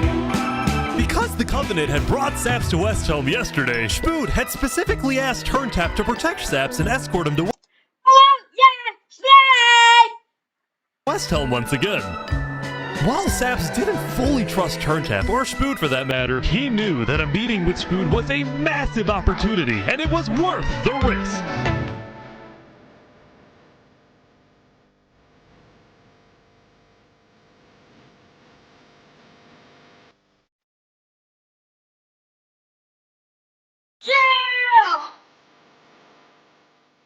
Saps, you are the person that, to my knowledge, murdered all those people on Island 2, sorry. It was not me.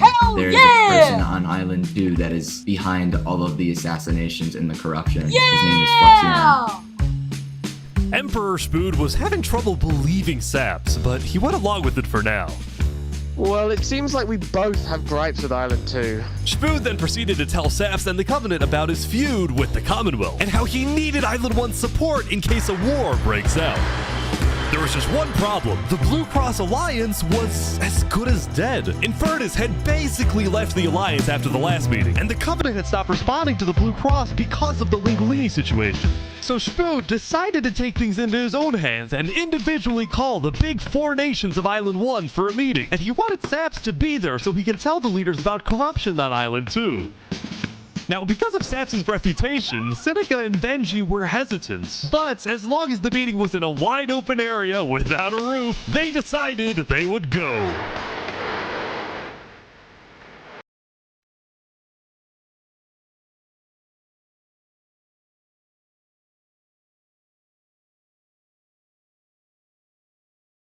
Okay, alright.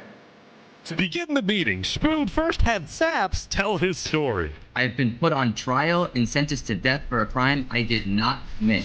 Spood's goal with this meeting was to convince all the leaders that Island 2 was a threat to Island 1. One of my right-hand men, was murdered in cold blood by someone in association with the Commonwealth. It's one of the many injustices I've heard about on Island 2, and I want justice. Then, Turntap of the Covenant made his own statement. A few days ago, Covenant was approached by Luminara to speak of a potential trade agreement. Legacy AN approached me in regards to Fluxion, the guy who Saps is claiming killed everyone, which I do believe. Whoa. Apparently, back when the Covenant traded armor trims with Flux, they had also done the same deal with Legacy. And Legacy had voiced concerns to Turntap about Flux's run for leader, including how Flux was demoted from second in command, and rumors that he's paying people diamonds to vote for him. This gave Saps and Spooth's stories a little more credibility, which was crucial for getting everyone on board with Westhelm's military proposal, which was, if any nation from Island 2 attacks Island 1, then the entirety of Island 1 must strike back. If all leaders are in agreement to this, please say aye. Aye. Aye. Aye. This is for us a problem. Benji was hesitant to join any military alliance because Elysium was the nation of peace, and he knew that his people were opposed to any changes that threatened their peaceful lifestyle. Council might not agree. Do you believe if Saps was at the council meeting, would he potentially have the chance to convince him after telling his story? I think he might. As long as Saps agrees, it's up to you. I mean, yeah. Saps and a few of the others then walked to Elysium on a mission to reunite Island 1.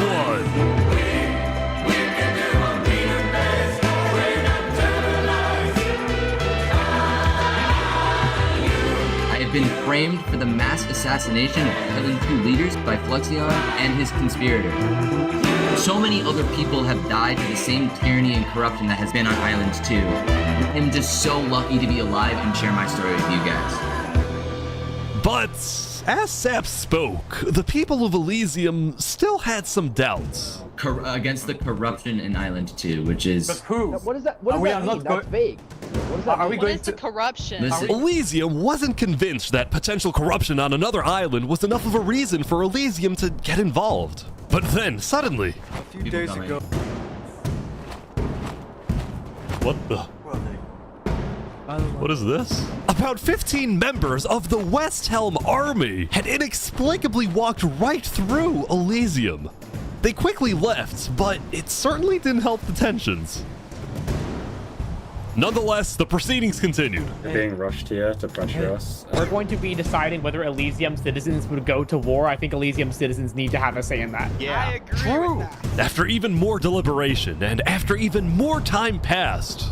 Excuse me, you have to say something important. The troop of people that came by, they are apparently the military from Westhelm. We have reasonable suspicions to believe they are going to launch an invasion of Island 2 in the next, 5 minutes. I do not know. What are you talking? What are you talking about? Emperor Spood had grown impatient. After Spider informed him that progress was stalling, Spood had decided to send a squadron of the Westhelm army into the Commonwealth's territory to find and arrest Knight Arcturus. Oh boy, they're almost there, I think.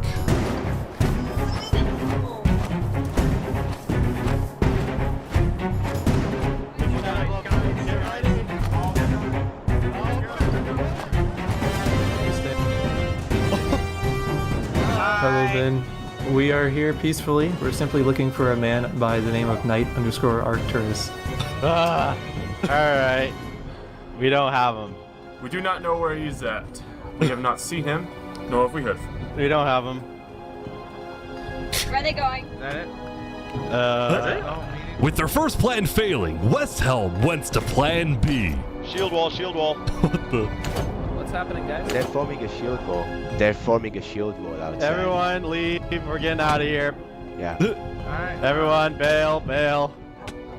The Westhelm squadron had successfully intimidated the Commonwealth leadership into fleeing their own nation. Westhelm then went around, searching every house, every mine, every crevice of the Commonwealth. But ultimately, Knight Arcturus was nowhere to be found.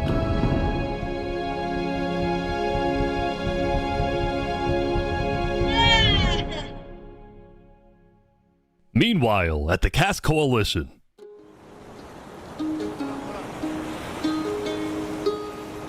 Hey, can I run something by you real quick? Yeah. You know how everyone's trying to kill Saps because of what he did?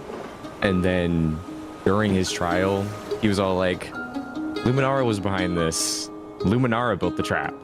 The leadership in Luminara helped me build the meeting.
They died. Okay.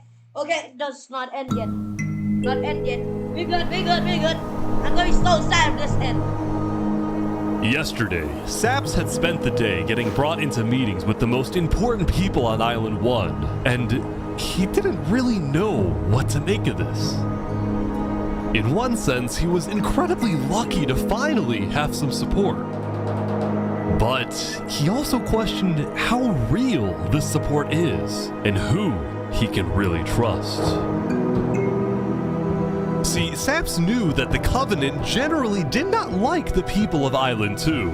The Covenant believed that Island 1 was the supreme island with better culture, customs, and traditions.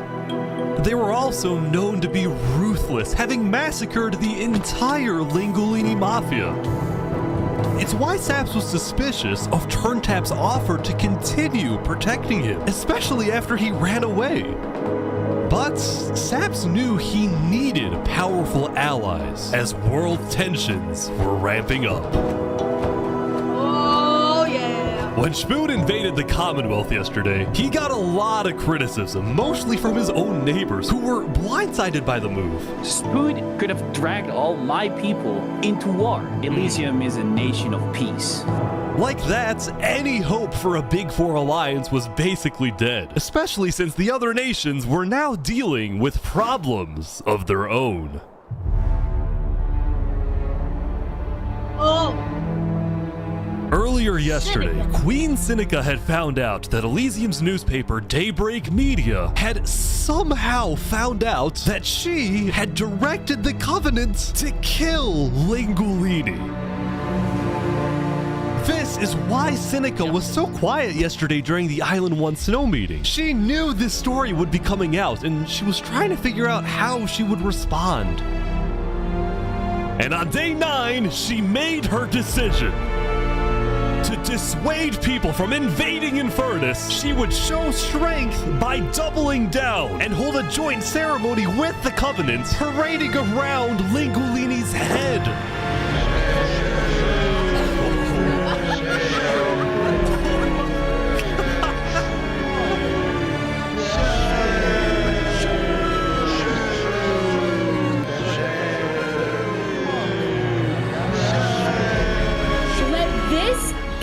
Lesson. Shame to those who disrespect our volcano.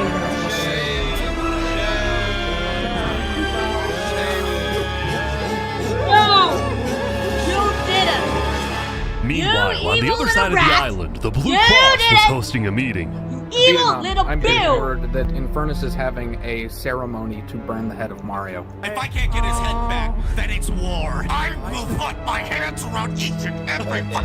The leaders and representatives then decided that Infernus needed to be punished, and they started discussing whether or not to declare war. But then, not even a minute into the discussion, If everyone is against them, then we are not going to. Benji's dead. Benji's dead. What? Nah. Benji, the leader of Elysium, had suddenly died. And before anyone could even ask about what happened, a member of Daybreak Media made a shocking revelation. We know that Benji had been one of the people who made the call to kill Lingolini. What? Apparently, Benji had admitted to Daybreak Media that he, alongside Infernus, had approved the killing of Lingolini. At the time, Benji believed that killing Lingolini would finally resolve the conflict over the volcano and bring peace to the island. But he ended up seriously regretting this decision, so he told Daybreak Media everything, exposed Infernus, and then ended his life.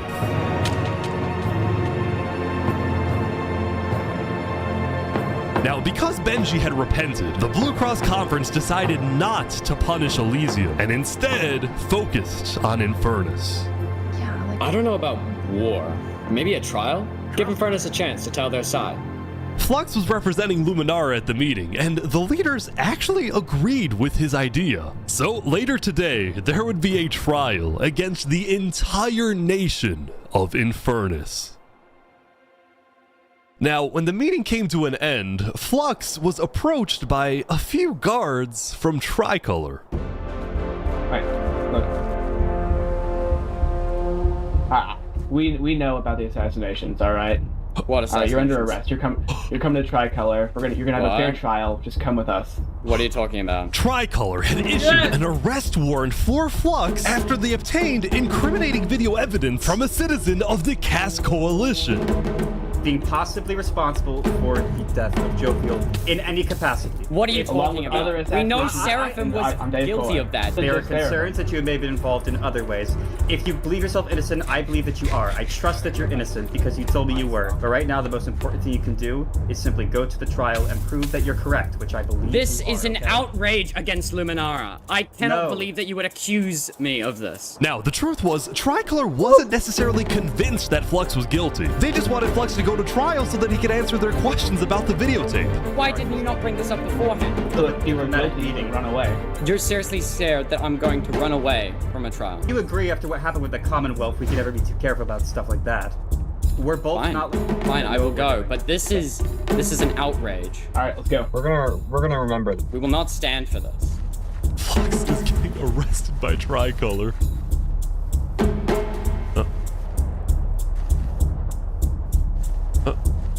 He's like stopping every few seconds. People stop, don't worry about it. The group then passed through Elysium and were about to sail off to Island 2 until... New kid. Oh my.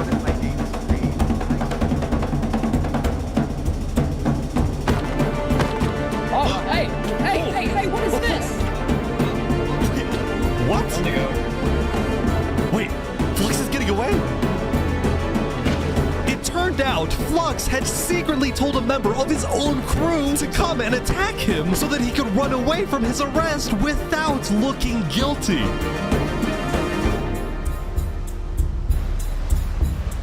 When Flux returned to Luminara, his whole world had flipped upside down.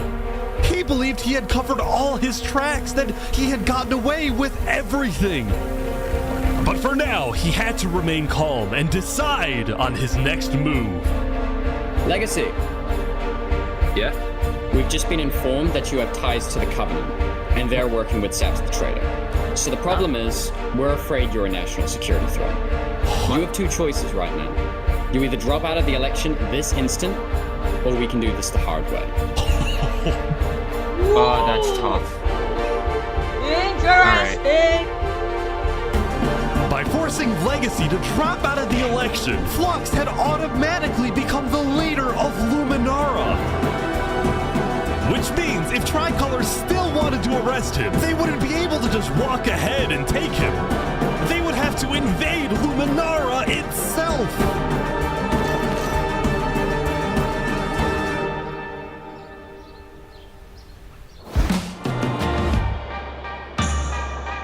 Yesterday, Emperor Spood had caused a lot of chaos with his failed attempts to capture forming new ones. For example, earlier, Spood had received a message from a player named Addison27 who wanted to sell Joe Fuel's head in exchange for netherite. Spood accepted the deal, gave Addison a place to meet him at, but then he gave Addison's location straight to Tricolor. Armor. Show us the head. Yeah, there it is. Oh, no. Give it right now. I got it. Now, this actually led to an alliance between Westhelm and Tricolor, the first ever multi-island alliance, and a strategic move by Spood to befriend the neighbors of the Commonwealth. Later, Spood also visited the Covenant after he heard about some civil unrest going on. So they all just left, just like that? Apparently, about half of the Covenant's entire population had decided to leave the Covenant. This is because they believed TurnTap was betraying the Covenant's values by constantly trading and associating with Island 2. And what made a lot of them really angry was the fact that TurnTap was making them protect Saps. See, originally, TurnTap had only brought Saps in to get diamonds for his army. But the more he heard about Saps' story, the more he became captivated by Saps and wanted to help him. In fact, the reason TurnTap had acted strangely on day 7 wasn't because he was thinking about killing Saps. It was because he had just saved Saps from the Alcaracina pirates, and he was worried that the pirates would attack the Covenant in retaliation. Walk ahead. Anyway, now that TurnTap had the pirates against him, as well as much of the Covenant forces, which TurnTap himself had trained to be ruthless, it's fair to say that his life was in grave danger. But before he and Spood could figure out a solution, the Covenant suddenly had a surprise visitor. Come here, you're under arrest. Uh-oh. Yo, they're trying to kill me? You killed our leaders. You destroyed our island. After days upon days of searching, the Commonwealth had finally found Saps. It's literally the guy. Saps is now hiding.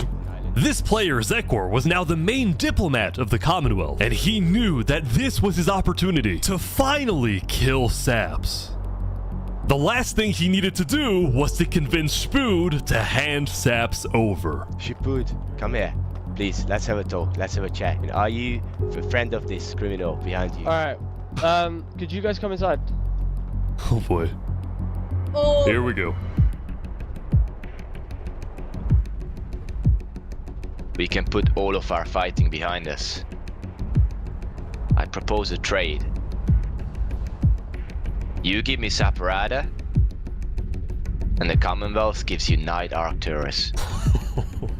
Oh wow. RT for Saps. I mean, where would this happen? You can let us take Saparada now, and then we can kill Arcturus for you. No, don't kill him. He needs to fight in the Colosseum. Alright, we can make that work as well. Wait, so you're saying you know where he is? It's interesting because Sitzkrieg said he didn't. Okay. We don't have him. We do not know where he's at. Look, he comes back every now and then. We'll find him. Really? Is that so? Why would I lie? So you'll find him for me? Spood, don't do this.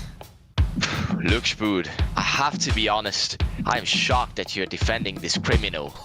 Either you accept this deal right now, or I tell everyone from back home that you're harboring Saparada.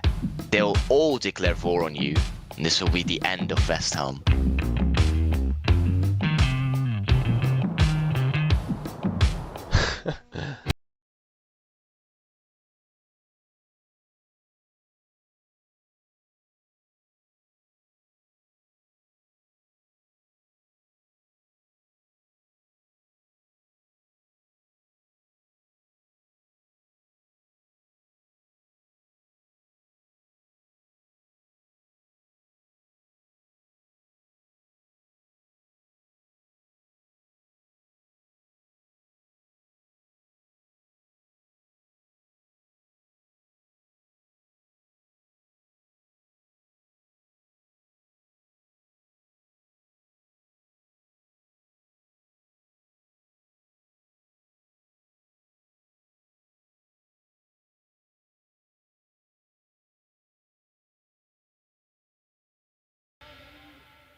They nasty. Soon, it would be time for the trial of Infernus, which had become a very anticipated event because Seneca had told everyone that she actually planned to attend. As such, Turntap would be there to help her, which meant Saps also had to go. He wanted the Covenant's protection, which would actually come in handy. What? Sap's getting attacked. Oh no. Oh boy, Sap's getting attacked again. The attacker was taken out immediately by the Covenant, but this led to another problem. We need to know whether we should keep Infernus in the area. We are worried about assassination. It's not going in a building, we're having this outside. Seneca and the rest of Infernus had arrived, but were refusing to enter the courthouse because of safety concerns. Infernus is saying outside or nothing. They're not going in. And as expected, people were quickly becoming impatient. I have to stand here for 5 more minutes, I'm gonna pull all my hair out. Let's come inside. These people don't have the ability to come in this building. The trial hadn't even begun and things were already out of control, and then... Oh no. Someone's setting up dripstone.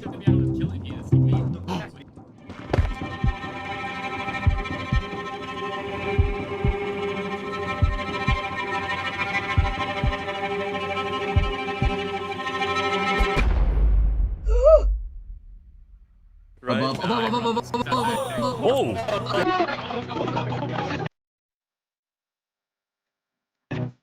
Yo, Turntap died. And like that, Turntap was dead, killed by 2 disgruntled former citizens of the Covenant who had come back for revenge. Run! What the? Run! They're trying to kill her. Burn us back to the castle. Queen Seneca directed her people and all the remaining Covenant forces, who were now leaderless, to retreat to the Infernus Castle.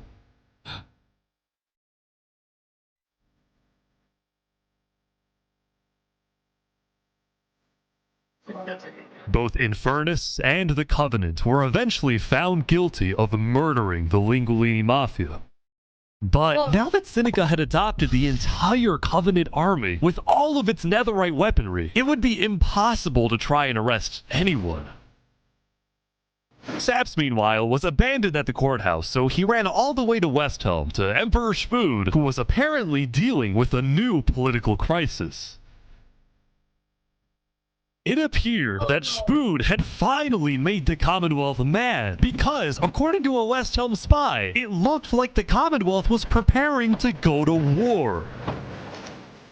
And on top of this, Spood had received a message from Sitzkrieg inviting him to the Commonwealth for a meeting. Now, of course, Spood suspected this was a trap, but his second-in-command Spider had an idea. Let me go instead. Well, let them kill me, and if they do, we'll have the right to obliterate them. Basically, if Spider goes to this meeting and actually gets killed, then in the eyes of the world, this will give Westhelm permission to finally wipe the Commonwealth off the map. You're a hero, Spider. Glory to Westhelm.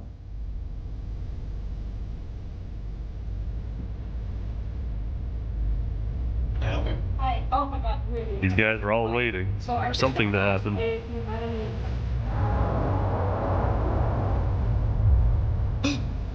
Oh my god! This is it! Spider! Where's Spider?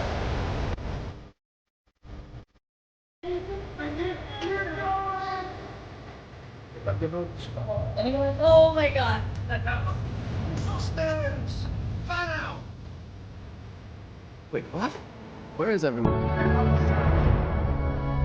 The Commonwealth had been completely abandoned. See, after Zekor's meeting with Spood, Sitzkrieg had tried to rally all of Island 2 against Westhelm, but not a single nation joined him. Throughout its days, the Commonwealth had faced chaos, infighting, global humiliation, and now Sitzkrieg was utterly defeated.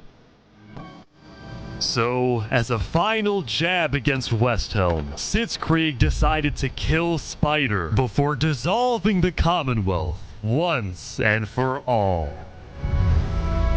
Blitzkrieg and his remaining citizens then decided to pack up and relocate to the one place in the world that Westhelm wouldn't be able to infiltrate.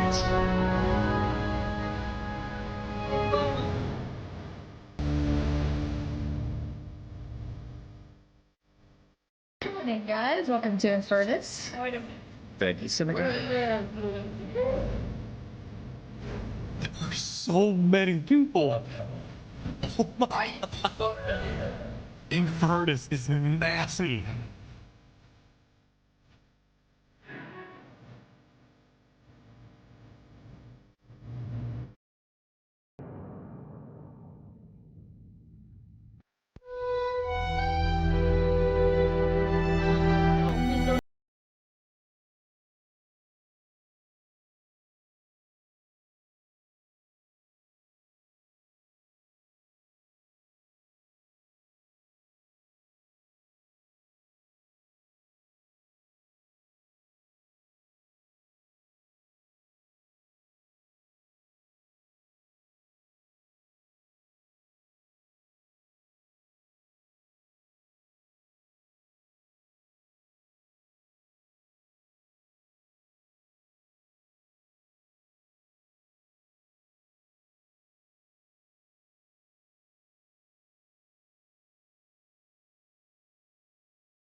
Welcome, everyone.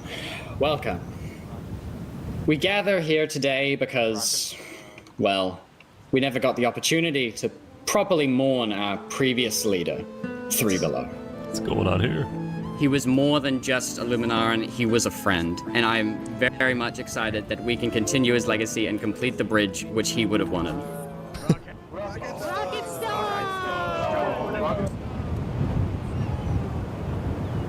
Oh no.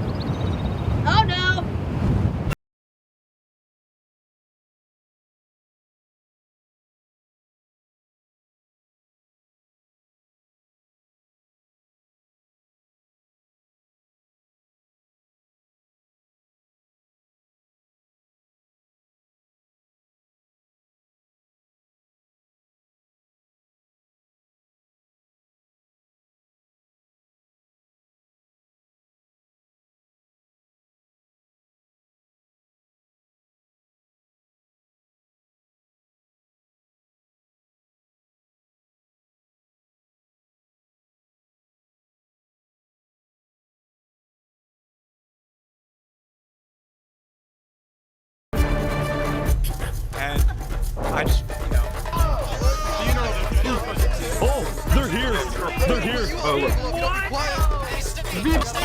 Flux is running. Surrender! They're after him. Huh? Surrender, Flux! I don't want to do this! Oh!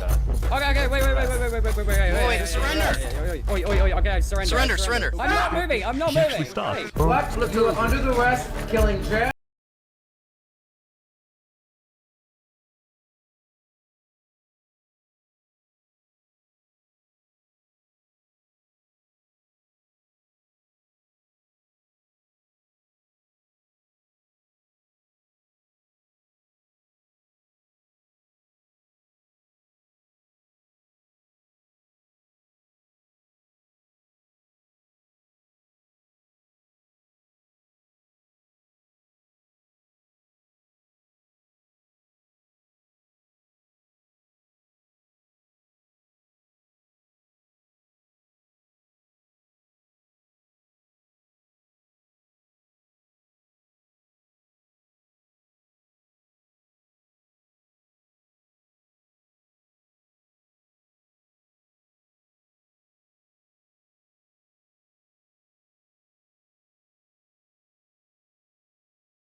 Or so he thought.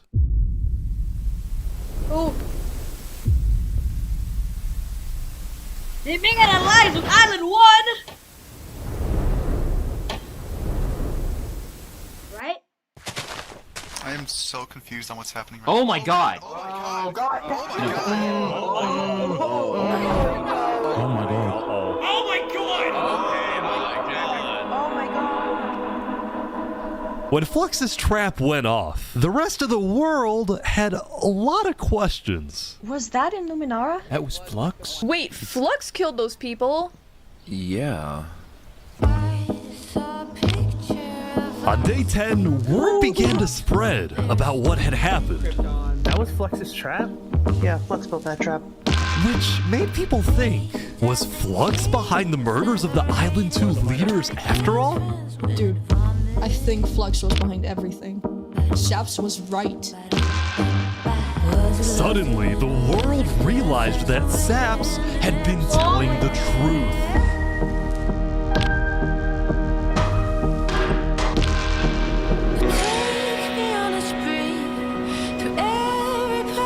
Sap, how do you feel?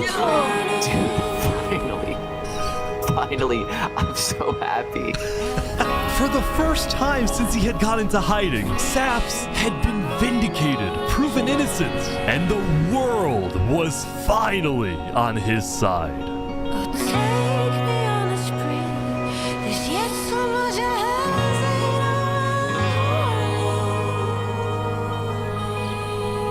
And now, instead of hunting for Saps, all of Island 2 was determined to find Flux.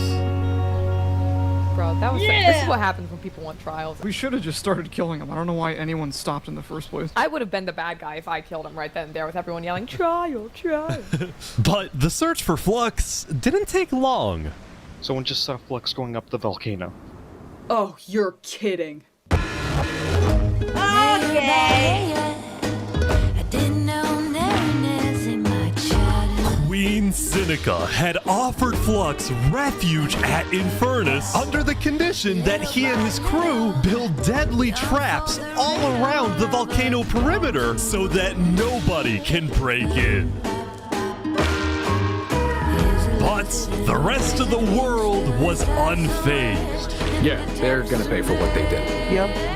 On day 10, all of Island 2 joined the Tricolor West Helm Alliance and declared war against Infernus.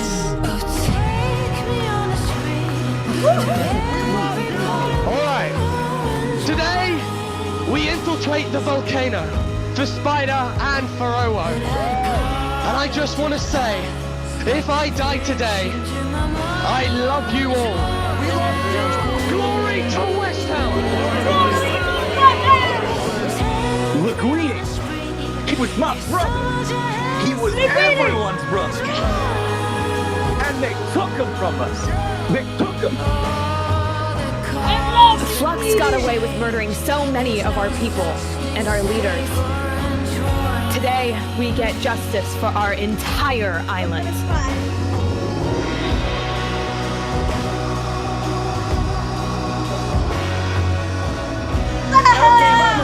Alright, everyone in. I'll meet you at the Coliseum.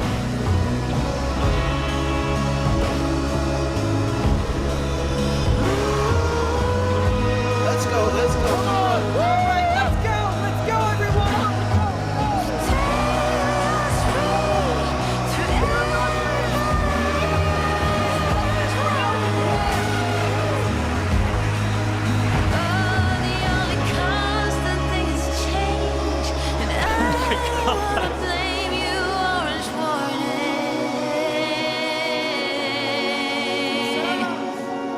A few days ago, my home was turned into a death trap behind my back.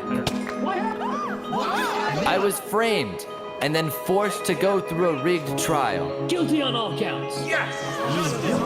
A few days ago, every single person in the world wanted me dead. But today, you all know the truth about who really killed our leaders and our friends. Today, we walk ahead, we storm the volcano, and we get justice!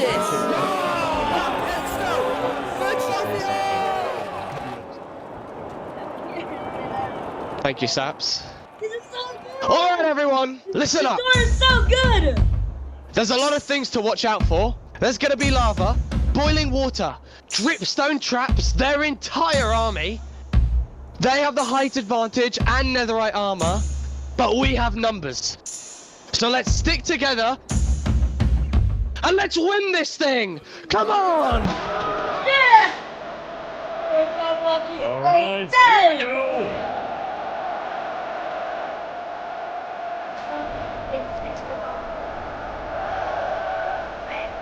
there's so many people.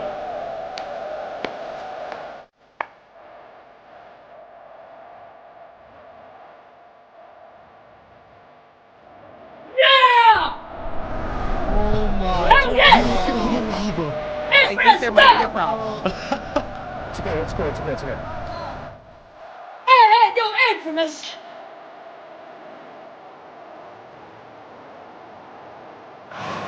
Mario!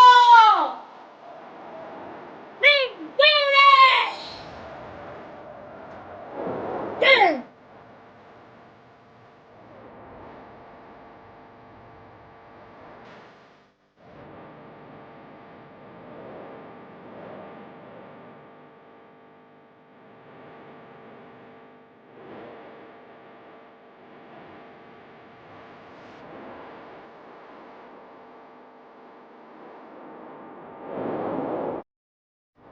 Yeah! They're pouring water on the lava, but the water still burns. Oh! This is what they're talking about! That is absolute cinema! Okay, send out the covenant now, right now. No! You're not alive! You're not alive, baby! Go. Finish them! Oh, big fighting on the ground right now. Covenant is attacking from behind. Keep going! You got push.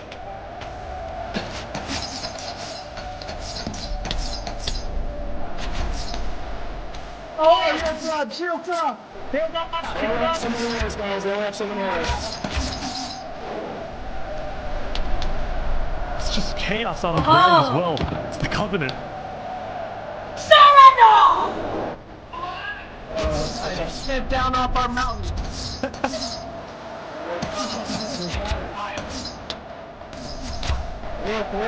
They got it, they got it.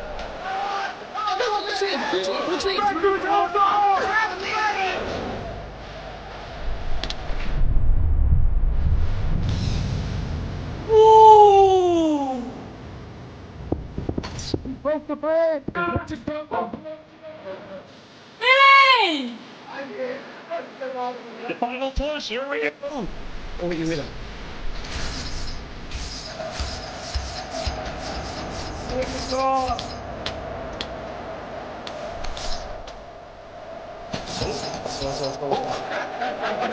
They're in.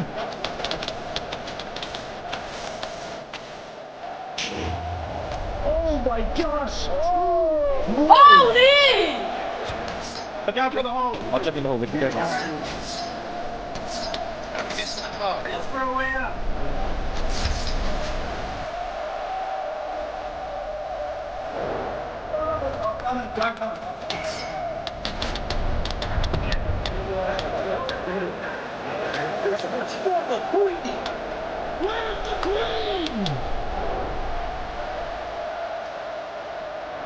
We got no here!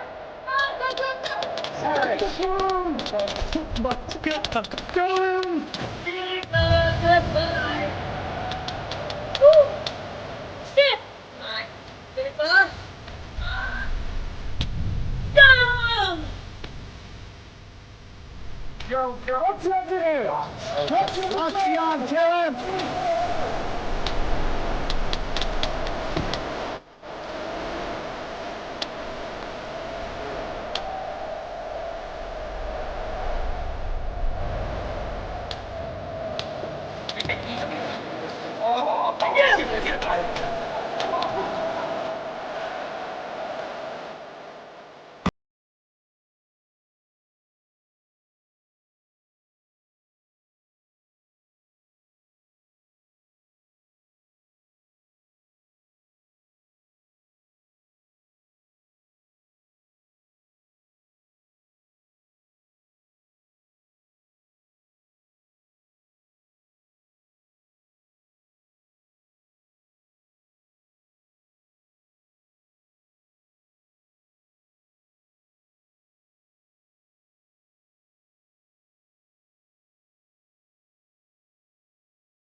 Run away!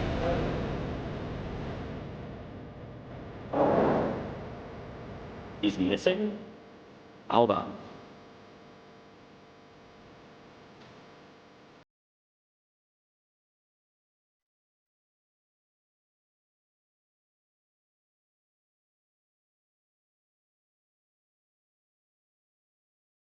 Oh, come on. Alright guys, let's go, let's go.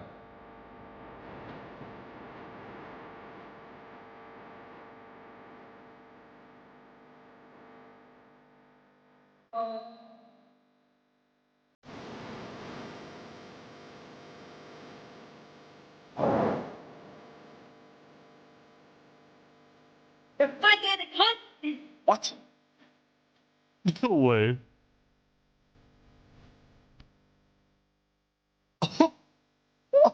whoa!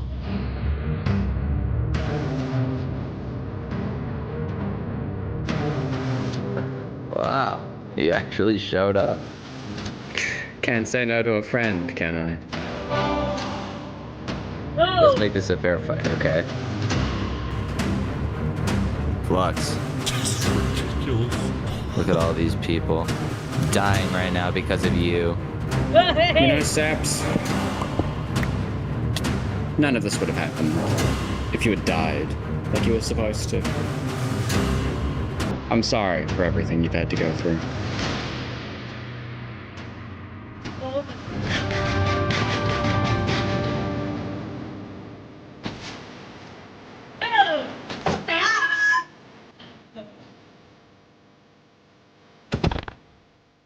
This is scripted, this is peaceful.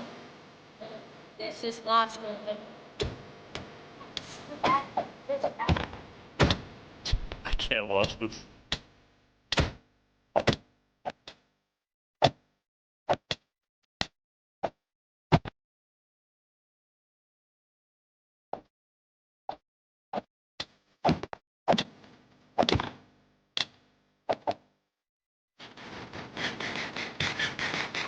Oh, the apple. Oh, it's my house. Oh, no. Oh, an apple in your house. Yep. Yep. Oh my gosh!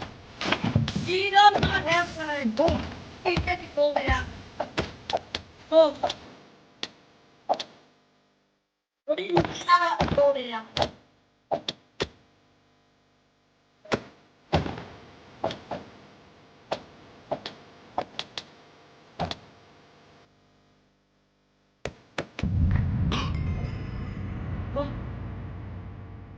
Who won?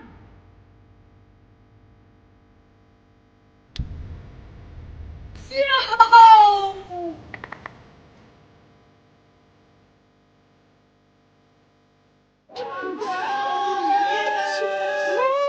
Oh my God. Good job, Sad John. I have this shit. Yeah! Saps had killed Flux, and with that, Flux's reign of terror was over.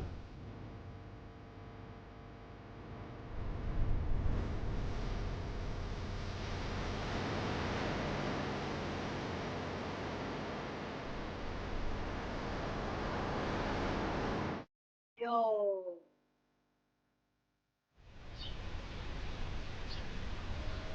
Days later.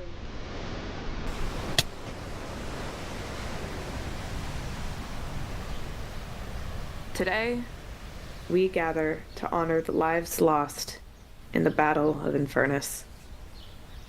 Since then, I think we haven't felt the same. I know I certainly don't. The Island 2 West Helm Alliance had defeated the Infernus forces, but winning had come at a high cost.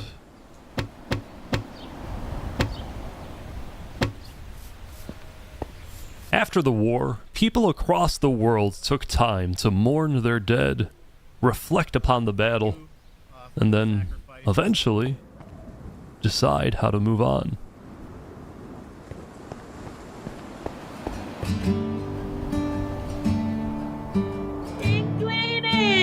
Now that Infernus, the Covenant, and the Commonwealth were off the map, there were talks of creating a new world government. But ultimately, it never really materialized, and all the remaining nations just agreed to do their own thing and have peace. No way. They have an American flag in Minecraft? Oh. Island 1 had taken the brunt of the war. Crops trampled, the big tree scorched, the volcano ravaged. As a result, people across Island 1 struggled after the war. But I'm dead. Some of them joined cults, while others moved to Island 2 in search of a better life. Elysium was fine though. Instead of going to war on day 10, the Nation of Peace had decided to hold a peace festival. And on their shore was something new. A bridge stemming all the way from Luminara.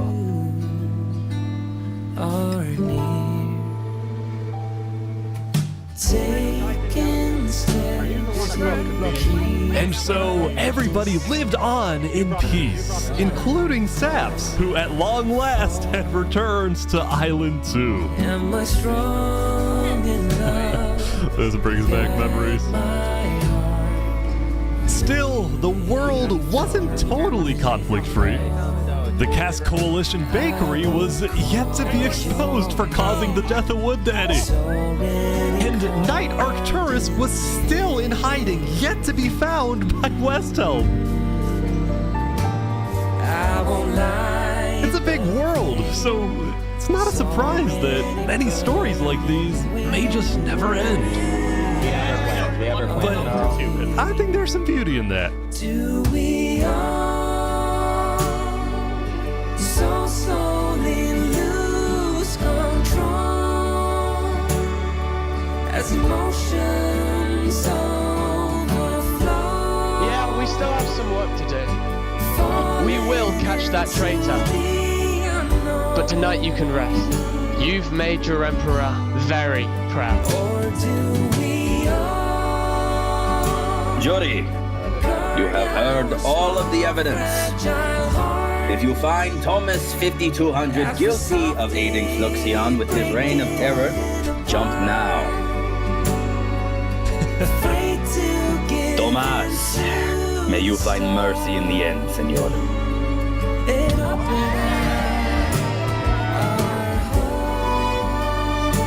When we first met, I ran away screaming from you because I thought you were gonna blow up my nation and kill all my citizens. But after we talked a little bit for like 5 minutes, I realized you could blow up my nation and kill all my citizens. But that doesn't mean you will. Barbie, do you take Oppenheimer to be your one and only candidate? I do. Oppenheimer, same thing. I do. Now, at this time, Barbie and Oppenheimer have requested that instead of rings, they will both exchange something slightly different. If you would please turn your attention to the nuclear bomb that's behind us. 3, 2, 1.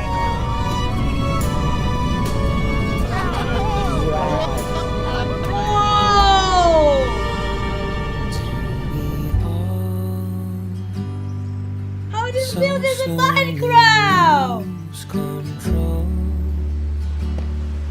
As emotions overflow, falling into